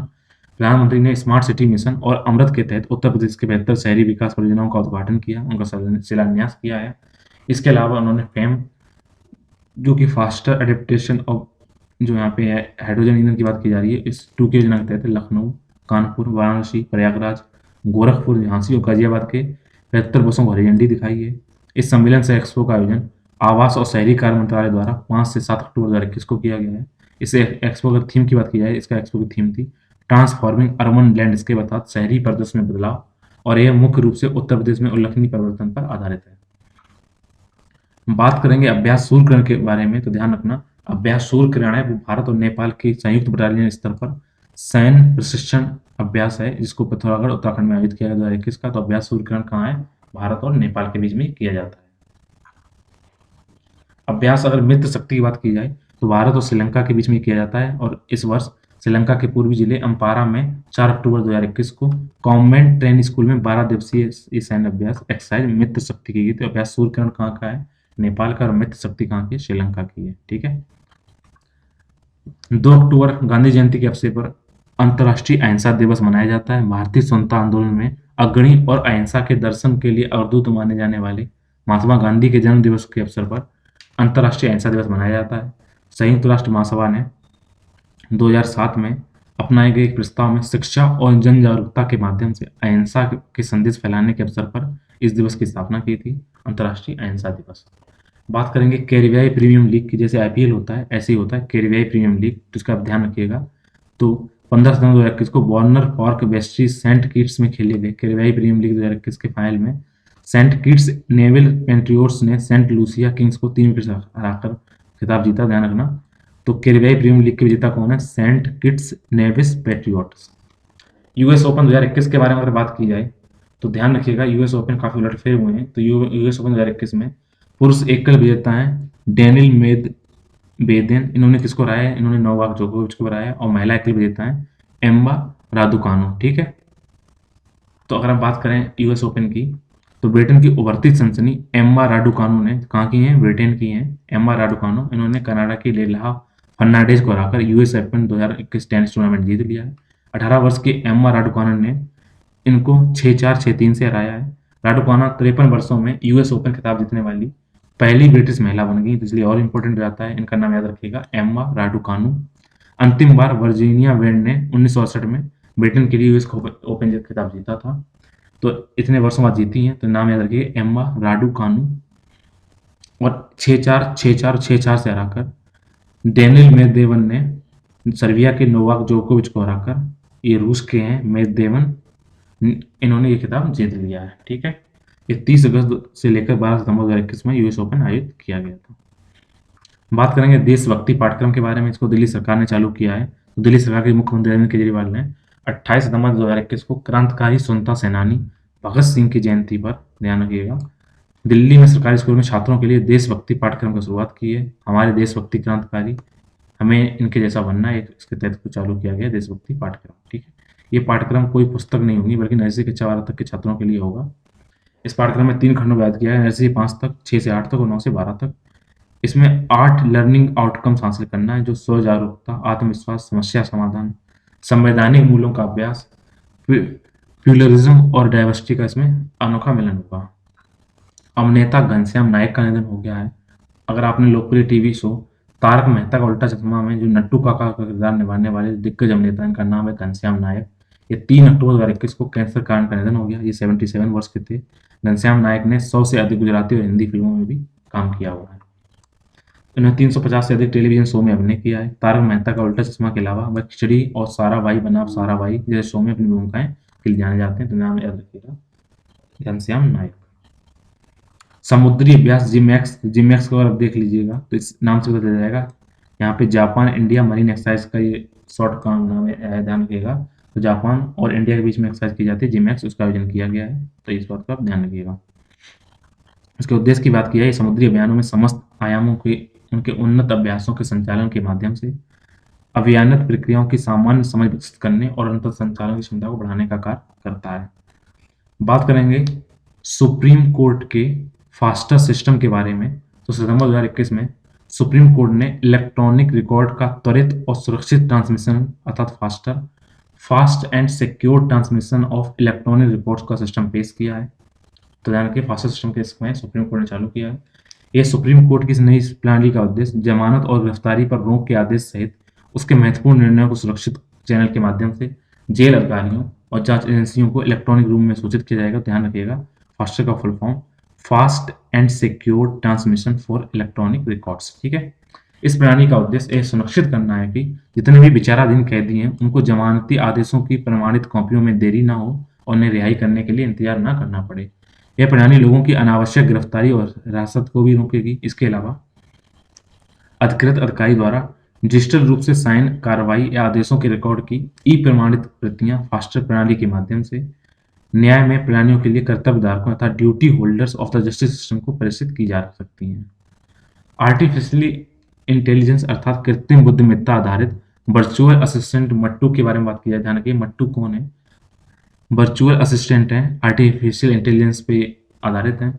तो 28 सितंबर 2021 को मिथुट जो फाइनेंस है, जो क्या है, जो गोल्ड लोन के बारे में बात करती है, उसने संवाद कृत्रिम बुद्धिमत्ता प्रौद्योगिकी तथा कन्वर्सेशनल आर्टिफिशियल इंटेलिजेंस टेक्नोलॉजी में अग्रणी सेंसफोर्थ.ai के साथ साझेदारी में कृत्रिम बुद्धिमत्ता आधारित वर्चुअल असिस्टेंट मट्टू को लॉन्च कर दिया है। ध्यान रखिएगा, मुथूट फाइनेंस ने ग्राहक AI वर्चुअल असिस्टेंट के साथ अंग्रेजी और हिंदी दोनों में चैट या बात करने के लिए डिजाइन करवाया है। यह वर्चुअल असिस्टेंट व्हाट्सएप पर भी उपलब्ध होगा। छत्तीसगढ़ सरकार ने लॉन्च किया मिलेट का मतलब बाजरा। तो छत्तीसगढ़ सरकार ने राज्य को भारत का मिलेट हब बनाने के लिए यह स्टार्ट किया। ध्यान रखिएगा, तो मिलेट हब बनाने की कोशिश कौन सा राज्य कर रहा है? वो है छत्तीसगढ़। इसका उद्देश्य किसानों को छोटी अनाज की फसलों का सही मूल्य प्रदान करना, इनपुट सहायता प्रदान करना, खरीद व्यवस्था बनाना, प्रसंस्करण सुविधा प्रदान करना और किसानों को विशेषज्ञों की विशेषता को लाभान्वित करने का उद्देश्य है। तो मिलेट हब बनाने के तहत भारतीय कदन अनुसंधान संस्थान हैदराबाद अर्थात Indian institute of millet research और छत्तीसगढ़ के 14 जिलों में कलेक्टर के बीच समझौता ज्ञापन पर साइन किए गए हैं। तो ये क्लस्टर है। इन 14 जिलों में कांकेर, कोंडागांव, बस्तर, दंतेवाड़ा, बीजापुर और सुकमा जिले शामिल हैं। समझौता ज्ञापन के तहत इंडियन इंस्टीट्यूट ऑफ मिलेट से छत्तीसगढ़ के कोंदो, कुटिकी, रागी और उत्पादकता बढ़ाने, तकनीकी, ध्यान रखिए इसकी प्रजातियां हैं कोदो, कुटकी और रागी, साथ तकनीकी जानकारी, उच्च गुणवत्ता वाले बीजों को उपलब्धता और बीज बैंक की स्थापना है सहायता प्रदर्शन करेंगे। एक को जीआई टैग की बात हम करेंगे, मिही दाना। तो मिही दाना क्या है? ये पश्चिम बंगाल के बर्धमान की जीआई टैग वाली मिठाई है। इसको पहली बार इसकी खपत बहरीन में कर दी गई। ध्यान रखना, मिही दाना क्या है? एक तरफ से जैसे हम बूंदी देखते हैं उसी टाइप का मिही दाना बोला जाता है। यह बूंदी जैसे महीन दाने होते हैं, जिसे 2017 में जीआई टैग मिला। मिही दाना कहाँ का है ये मिठाई? ये बंगाल की है। इसे गोविंद भोग कामनी भोग बासमती चावल के पाउडर से तैयार किया जाता है। इसमें रंग की थोड़ी मात्रा मिलाकर केसर और बेसन मिलाया जाता है, जिससे हाथों में इसमें मिक्स किया जाता है। ऐसा कहा जाता है कि जब अगस्त 1904 में वायसराय लॉर्ड कर्जन बर्धमान के महाराजा विजयचंद मेहताब से मिलने आए, तो उन्हें मीदाना और सीताभोग की मिठाई परोसी गई थी। पश्चिम बंगाल के जयनगर में पोप्ड राइस बॉल तथा ताजे खजूर से गुड़ से तैयार मीठे पकवान जयनगर मोवा की एक खेप जनवरी 2000 से बैरिन निर्यात की गई थी, मीदाना भेजा गया है। ठीक है। अगस्त 2021 में भारतीय डाक ने मीदाना और सीताभोग को एक विशेष कवरेज की थी, इसलिए इम्पोर्टेंट होता है। मीदाना कहाँ का है? पश्चिम बंगाल की मिठाई है। चीन ने सभी क्रिप्टो करेंसी के लेन देन को अवैध घोषित कर दिया है, क्योंकि उसने देखा गया है कि इस क्रिप्टो करेंसी ने वैश्विक मूल्यों को पिछड़ने पर एक साल के बड़े पैमाने पर उतार चढ़ाव देखे गए, इसलिए इनके लेन देन पर रोक कर दी है। किसने? चाइना ने। फोर्ड इंडिया जो कि वाहन निर्माता कंपनी, इन्होंने भारत में वाहन निर्माण करना बंद कर दिया है। अमेरिका के स्थित ये एक बहुराष्ट्रीय वाहन निर्माता कंपनी फोर्ड ने 9 सितंबर 2021 को भारत में अपने 2 संयंत्रों के वाहन निर्माण बंद की घोषणा की है। फोर्ड पुनर्गठन हिस्से के रूप में अब केवल आयातित वाहनों को ही भेजेगा, यहाँ पर कोई वाहन निर्माण नहीं करेगा। 2021 की अगर चौथी तिमाही की बात की जाए तो साड़न गुजरात के वाहन असेंबली और 2022 की दूसरी तिमाही में चेन्नई के वाहन और इंजन निर्माण कंपनी को बंद कर दिया जाएगा। बात करेंगे रमन मैग्सेसे पुरस्कार के बारे में। इसको एशियाई नोबेल के रूप में जाना जाता है। और विजेता देखें तो खोजी पत्रकारिता के लिए इंडोनेशियाई संगठन बासडॉक को ये मिला हुआ है। ध्यान रखना कि खोजी इंडोनेशिया का संगठन है। पाकिस्तान के सूक्ष्म वित्त क्षेत्र में अग्रणी मोहम्मद अमजद साकिब को मिला है। फिलीपींस के मछुआरे और सामुदायिक पर्यावरणविद रॉबर्ट मेलोन को मिला हुआ है। दक्षिण पूर्व एशिया के मानवीय कार्यों और शरणार्थी सहायता के लिए अमेरिकी स्टीवन मुंशी को मिला हुआ है।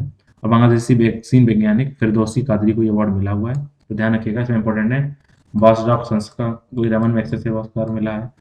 मोहम्मद अमजद साकिब का नाम याद रखिएगा और फिरदौसी कादरी का नाम याद रखिएगा। ये है फिरदौसी कादरी बांग्लादेश की, रॉबर्ट मेलोन है फिलीपींस के, ये फिशरमैन है।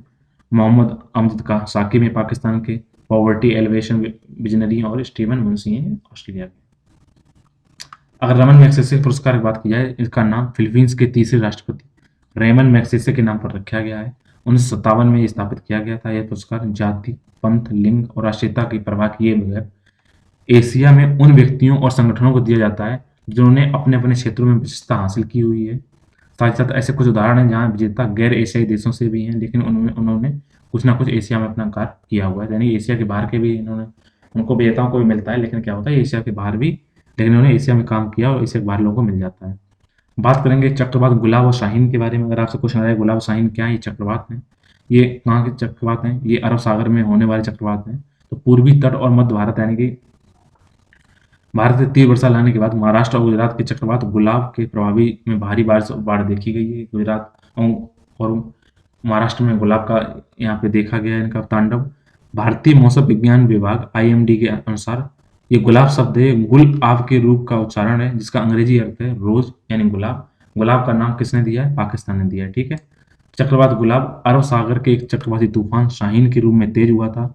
शाहीन चक्रवात का प्रभाव ओमान और ईरान पर अधिक पड़ा है। शाहीन नाम कतर द्वारा दिया गया। ठीक है। शाहीन नाम दिया गया कतर से और गुलाब नाम दिया गया पाकिस्तान से। अरब सागर में उठने वाला तूफान है। ठीक है।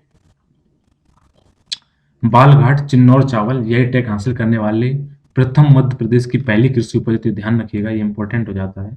इंपॉर्टेंट इसलिए हो जाता है क्योंकि बालाघाट चिन्नौर चावल है, ये मध्य प्रदेश का पहली कृषि उपज जिसको GI टैग मिला हुआ है। ये देखिए GI टैग है, चिन्नौर राइस है। इस तरीके से देखिए बालाघाट का काफी सफेद है। भारत में उत्पादित बेहतरीन स्वदेशी चावल की किस्मों से एक है। चिन्नौर को पारंपरिक रूप से राज्य के धान के कटोरे में उगाया जाता है, जिसमें जबलपुर संभाग में बालाघाट जिला शामिल है। अपने अनोखे स्वाद, सुगंध, कोमलता के लिए प्रसिद्ध चावल की इस विशेष चिन्नौर किस्म का उत्पादन बालाघाट, लालबर्रा और बारसियोनी के गांव में होता है। यह चावल विवाह समारोह और धार्मिक समारोह में लोकप्रिय। ध्यान रखिएगा, चिन्नौर राइस कहाँ का है? मध्य प्रदेश का। इंपॉर्टेंट इसलिए है क्योंकि क्या किया गया है, पहली बार यहाँ पे मध्य प्रदेश को किसी कृषि उपज को GI टैग मिला है, इसलिए ये इंपॉर्टेंट हो जाता है। ठीक है। इसका मैंने आपको बता दिया है स्वाद के लिए। सिक्किम ने कैटली को राज्य मछली घोषित किया है। तो सितंबर 2021 में सिक्किम सरकार ने कॉपर मैशीर को राज्य मछली घोषित किया है। तो कॉपर जो मैशीर है, इसको स्थानीय रूप से कैटली के नाम से जाना जाता है। ये कॉपर मैशीर है। राज्य सरकार ने कॉपर मैशीर, जिसका वैज्ञानिक नाम नियोलिसोसोचिलिस हेक्सागोनोलेपिस है, इसके महत्व को उजागर करने और इसके संरक्षण उपायों को जोर देने के लिए इस राज्य मछली के रूप में नामित किया जाना। कॉपर मैसीर या कैटली को किसकी बनाया गया? सिक्किम राज्य की एक यहाँ पे राजकीय मछली के रूप में घोषित किया गया है कॉपर मैशीर या कैटली को सिक्किम की। ठीक है, सिक्किम में कैटली विभिन्न ऊंचाइयों पर पाई जाती है। ये मुख्य रूप से तीस्ता और रंगित नदियां उनमें सहायक नदियों तक सीमित है। 1992 में बात की जाए तो आईसीआर, एनबीएफजीआर अर्थात Indian Council of agriculture research और राष्ट्रीय मत्स्य अनुसंधान संसाधन ब्यूरो लखनऊ ने कैटली फिश को संकटग्रस्त के रूप में विकसित किया है। इसको कॉपर मैशरी बोला जाता है। बाद में 2014 में आईयूसीएन द्वारा भी इस मछली को संकटग्रस्त के रूप में घोषित किया गया है। असम में जोडिमा राइस द्वारा बनी वाइन को जीआई टैग मिल गया है। तो 26 नवंबर 2021 को असम के दीमा हसाओ जिले में दीमास जनजाति द्वारा निर्मित एक शराब है जोडिमा, जिसको क्या किया जाता है, जो राइस से बनाया जाता है, उसको जीआई टैग मिला हुआ है। ये है जुड़मा शराब। तो चावल से बना एक स्थानीय पेय है ये। इसका जुड़मा का नाम जू से लिया गया है, जिसका अर्थ होता है शराब, और डिमा का अर्थ होता है दिमासा से संबंधित। ठीक है, एक हल्का पीला, अब रंग इसका देख लीजिएगा, एक जलजीरा टाइप का दिखाई पड़ रहा है आपको। ये हल्का पीला या लाल रंग चावल के रंग के आधार पर ये पेय पदार्थ है, जिसे मधुर सुगंध होती है, स्वाद में मीठा होता है। ये अलग अलग प्रकार के चावल या चावल से बनाया जाता है। लाल या सफेद बोरा जिसे चिपचिपी किस्म या गैर बोरा जिसे गैर चिपचिपी किस्म या बेरिंग चावल बोलते हैं, जिसे केवल दीमास लोग द्वारा झुंग शैल खेती में उगाया जाता है, उससे बनाया जाता है। यह जीआई टैग पाने वाला कार्बी आंगलोंग और दीमा हसाओ की पहाड़ी क्षेत्रों में जिलों का दूसरा उत्पाद है। 2007 में कार्बी आंगलोंग में अदरक को जीआई टैग मिला। ठीक है, कार्बी आंगलोंग के अदरक। अब यहाँ पे क्या हुआ है, जुडमा जो है शराब है, उसको जीआई टैग मिला हुआ है। विवेक राम चौधरी जो एयर चीफ मार्शल हैं, ये 27वें वायुसेना के प्रमुख होंगे। इन्होंने आरकेएस भदौरिया का स्थान लिया है। एयर चीफ मार्शल विवेक राम चौधरी अब क्या होंगे, नए वायुसेना प्रमुख होंगे। ये नाम याद रखिएगा। ठीक, ये राष्ट्रीय रक्षा अकेडमी के पूर्व छात्र रहे हैं एयर चीफ मार्शल चौधरी जी। अभी नए बने हैं। कौन से चौधरी हैं ये, विवेक राम चौधरी। विवेक राम चौधरी क्या हुए, अब नए एयर चीफ मार्शल बने 27 में। ठीक है, बात करेंगे ऑसी इंडेक्स। ऑसी इंडेक्स मतलब ऑस्ट्रेलिया, इंडिया, एक्साइज। ठीक है, इनके नाम से निकाल लीजिएगा। और बात आती है ऑसी इंडेक्स किन दो देशों के बीच में आयोजन होता है, ये रॉयल ऑस्ट्रेलियन नेवी और भारतीय नौसेना के साथ इन्होंने ये अभ्यास करते हैं। इनका उद्देश्य दोनों नौसेनाओं के अंतर संचालन को और मजबूत करना, सर्वोत्तम प्रथाओं का लाभ उठाना और समुद्री सुरक्षा अभियानों के लिए प्रोसीजर की एक सामान्य समझ विकसित करने के लिए ये किया जाता है। ठीक है, अगर हम देखें कुछ चर्चित पुस्तक के बारे में, तो इसमें इंपॉर्टेंट अगर नाम याद रखिएगा, better to heaven gone, love death and the quest of utopia in Auroville, ये आकाश कपूर की पुस्तक है। 400 डेज चेतन भगत की, ध्यान याद रखना, ये कहीं ना क्वेश्चन आएगा। ये काफी प्रख्यात लेखक हैं चेतन भगत, इनकी 400 डेज। जंगलनामा अमिताभ घोष की पुस्तक है। 100 to 100 practical applications in strength and conditioning, ये बासु शंकर की पुस्तक है। द ब्लाइंड मैट्रियार्क नमिता गोखले की पुस्तक है, ध्यान रखिएगा। ठीक है, इसके अलावा know your right and claim them, a guide for youth, amnesty international और एंजेला जोली की पुस्तक है, ध्यान रखिएगा। ठीक है, उत्तराखंड के 7 स्थानीय उत्पादों को जीआई टैग मिला हुआ है। तो 27 दिसंबर 2021 को उत्तराखंड के 7 स्थानीय उत्पादों को भौगोलिक संकेतक जीआई टैग प्रदान किया है। कौन कौन से देख लीजिएगा आप, ये पहले देखिए, एपन है, रिंगल क्राफ्ट है, तामा प्रोडक्ट है, तुलमा है, कैमून चौर्या ऑयल है, राजमा है। तो ध्यान रखिएगा, एपण क्या है, विशेष अवसर पर बनाई जाने वाली एक तरह की अल्पना है। क्या देख रहिए, ये अल्पना रही है। अब लेके रंगोली की पारंपरिक कला है। इसे विशेषकर महिलाओं द्वारा खाली दीवारों और जमीन पर कलात्मक रूप से बनाया जाता है। यह है एपण। भोटिया दन की अगर बात की जाए, तो भोटिया दन क्या है, ये भेटिया समुदाय द्वारा निर्मित गर्म, टिकाऊ और हाथ से बने हुए कालीन है। ये जो ये कालीन दिखाई पड़ रही है, जो पारंपरिक डिजाइन पैटर्न्स के साथ शुद्ध ऊन के बने होते हैं, भेटिया भोटिया दन। ठीक है, रिंगाल शिल्प है। रिंगाल शिल्प क्या, रिंगाल बांस की तरह की झाड़ी है जिसमें टोकरियां, चटाइयां आदि बनाई जाती है, रिंगाल शिल्प। ठीक है, ये रही रिंगाल क्राफ्ट है। ठीक है, टमटा उत्पाद क्या है, टमटा मतलब ताम्र उत्पाद। ये अपने औषधीय और उपचारात्मक गुणों के लिए प्रसिद्ध है, टमटा प्रोडक्ट। ठीक है, इसके अलावा मुनस्यारी राजमा, कुमाऊं या चूरा तेल और थुलमा को भी जीआई टैग मिला है। महिला कैडेट्स को अब एनडीए में भी शामिल करने की तैयारी की जा रही है। पहले सैनिक स्कूल में भर्ती किया गया था, अब 2022 तक इनको क्या किया गया है, राष्ट्रीय रक्षा अकादमी में भी इनको प्रवेश देने की बात कही गई है। ठीक है, रक्षा मंत्रालय के अनुसार लोक सेवा आयोग यूपीएससी ने मई 2022 में प्रकाशित होने वाली अपनी एनडीए परीक्षा सूचना में महिलाओं को ही शामिल करेगा, ऐसी बात की गई है। ये बात ध्यान रखना। न्यायमूर्ति ए के कौल ने सशस्त्र बलों में सरकार में लैंगिक समानता के मुद्दे पर एक सक्रिय दृष्टिकोण अपनाने का आग्रह किया था। उसे देखते हुए एनडीए ने भी अब इन महिला कैडेट्स को शामिल किया है। बात करेंगे अभ्यास समुद्र शक्ति के बारे में। तो अभ्यास समुद्र शक्ति भारत और इंडोनेशिया की नौसेनाओं के बीच किया जाता है। ये दोनों सेनाओं के बीच समुद्री संचालन में आपसी समझ और अंतर संचालन को बढ़ावा देने और द्विपक्षीय मजबूत करने के लिए अभ्यास समुद्र शक्ति किसके द्वारा किया जाता है? भारत और इंडोनेशिया के बीच में। ठीक है, इसी के साथ आज के जितने भी करंट अफेयर थे, अक्टूबर के जितने भी टोटल करंट अफेयर थे, उनका एनालिसिस कर लिया गया है। उम्मीद है आपको ये समझ में आया होगा, अच्छा लगा होगा। आप इनको एक साथ नहीं, धीरे धीरे पढ़िए। अपने आप नोट्स बना लीजिए। अगर आप चाहते हैं नोट्स का पीडीएफ फॉर्म, तो आप कमेंट बॉक्स में अपना ईमेल एड्रेस लिखिए, उसमें सेंड कर दिया जाएगा। इस तरीके से एक महीने में पूरा एक बार में करंट अफेयर कवर करने की कोशिश की गई है। उम्मीद है आपकी परीक्षा में सहायक होगा, कहीं ना कहीं इससे संबंधित क्वेश्चन फंसेंगे। ऐसा नहीं है, अभी हाल ही में उत्तर प्रदेश पीसी एग्जाम हुए हैं या यूपी पैट हुए हैं, उनमें सारे क्वेश्चन फंसे हुए हैं, इसलिए मैं आपसे कह रहा हूँ अब एक बार देख लीजिएगा। अगर ये मान लीजिए अगर टोटल 20 या 30% करंट अफेयर का आएंगे, तो 15-16% यहाँ से आसानी से फंस जाएंगे। मैं 100% दावा नहीं करता हूँ, या 70-80% दावा फिर भी करता हूँ। तो इसी तरीके और भी रोचक टॉपिक से जानने के लिए नए नए आप चाहते हैं वीडियो आते रहें, तो आप जुड़े रहिए मेरे यूट्यूब चैनल आकांक्षा डियार के साथ। मिलेंगे एक नए वीडियो में नए टॉपिक के साथ, तब तक के लिए स्वस्थ रहिए, मस्त रहिए। Thank you.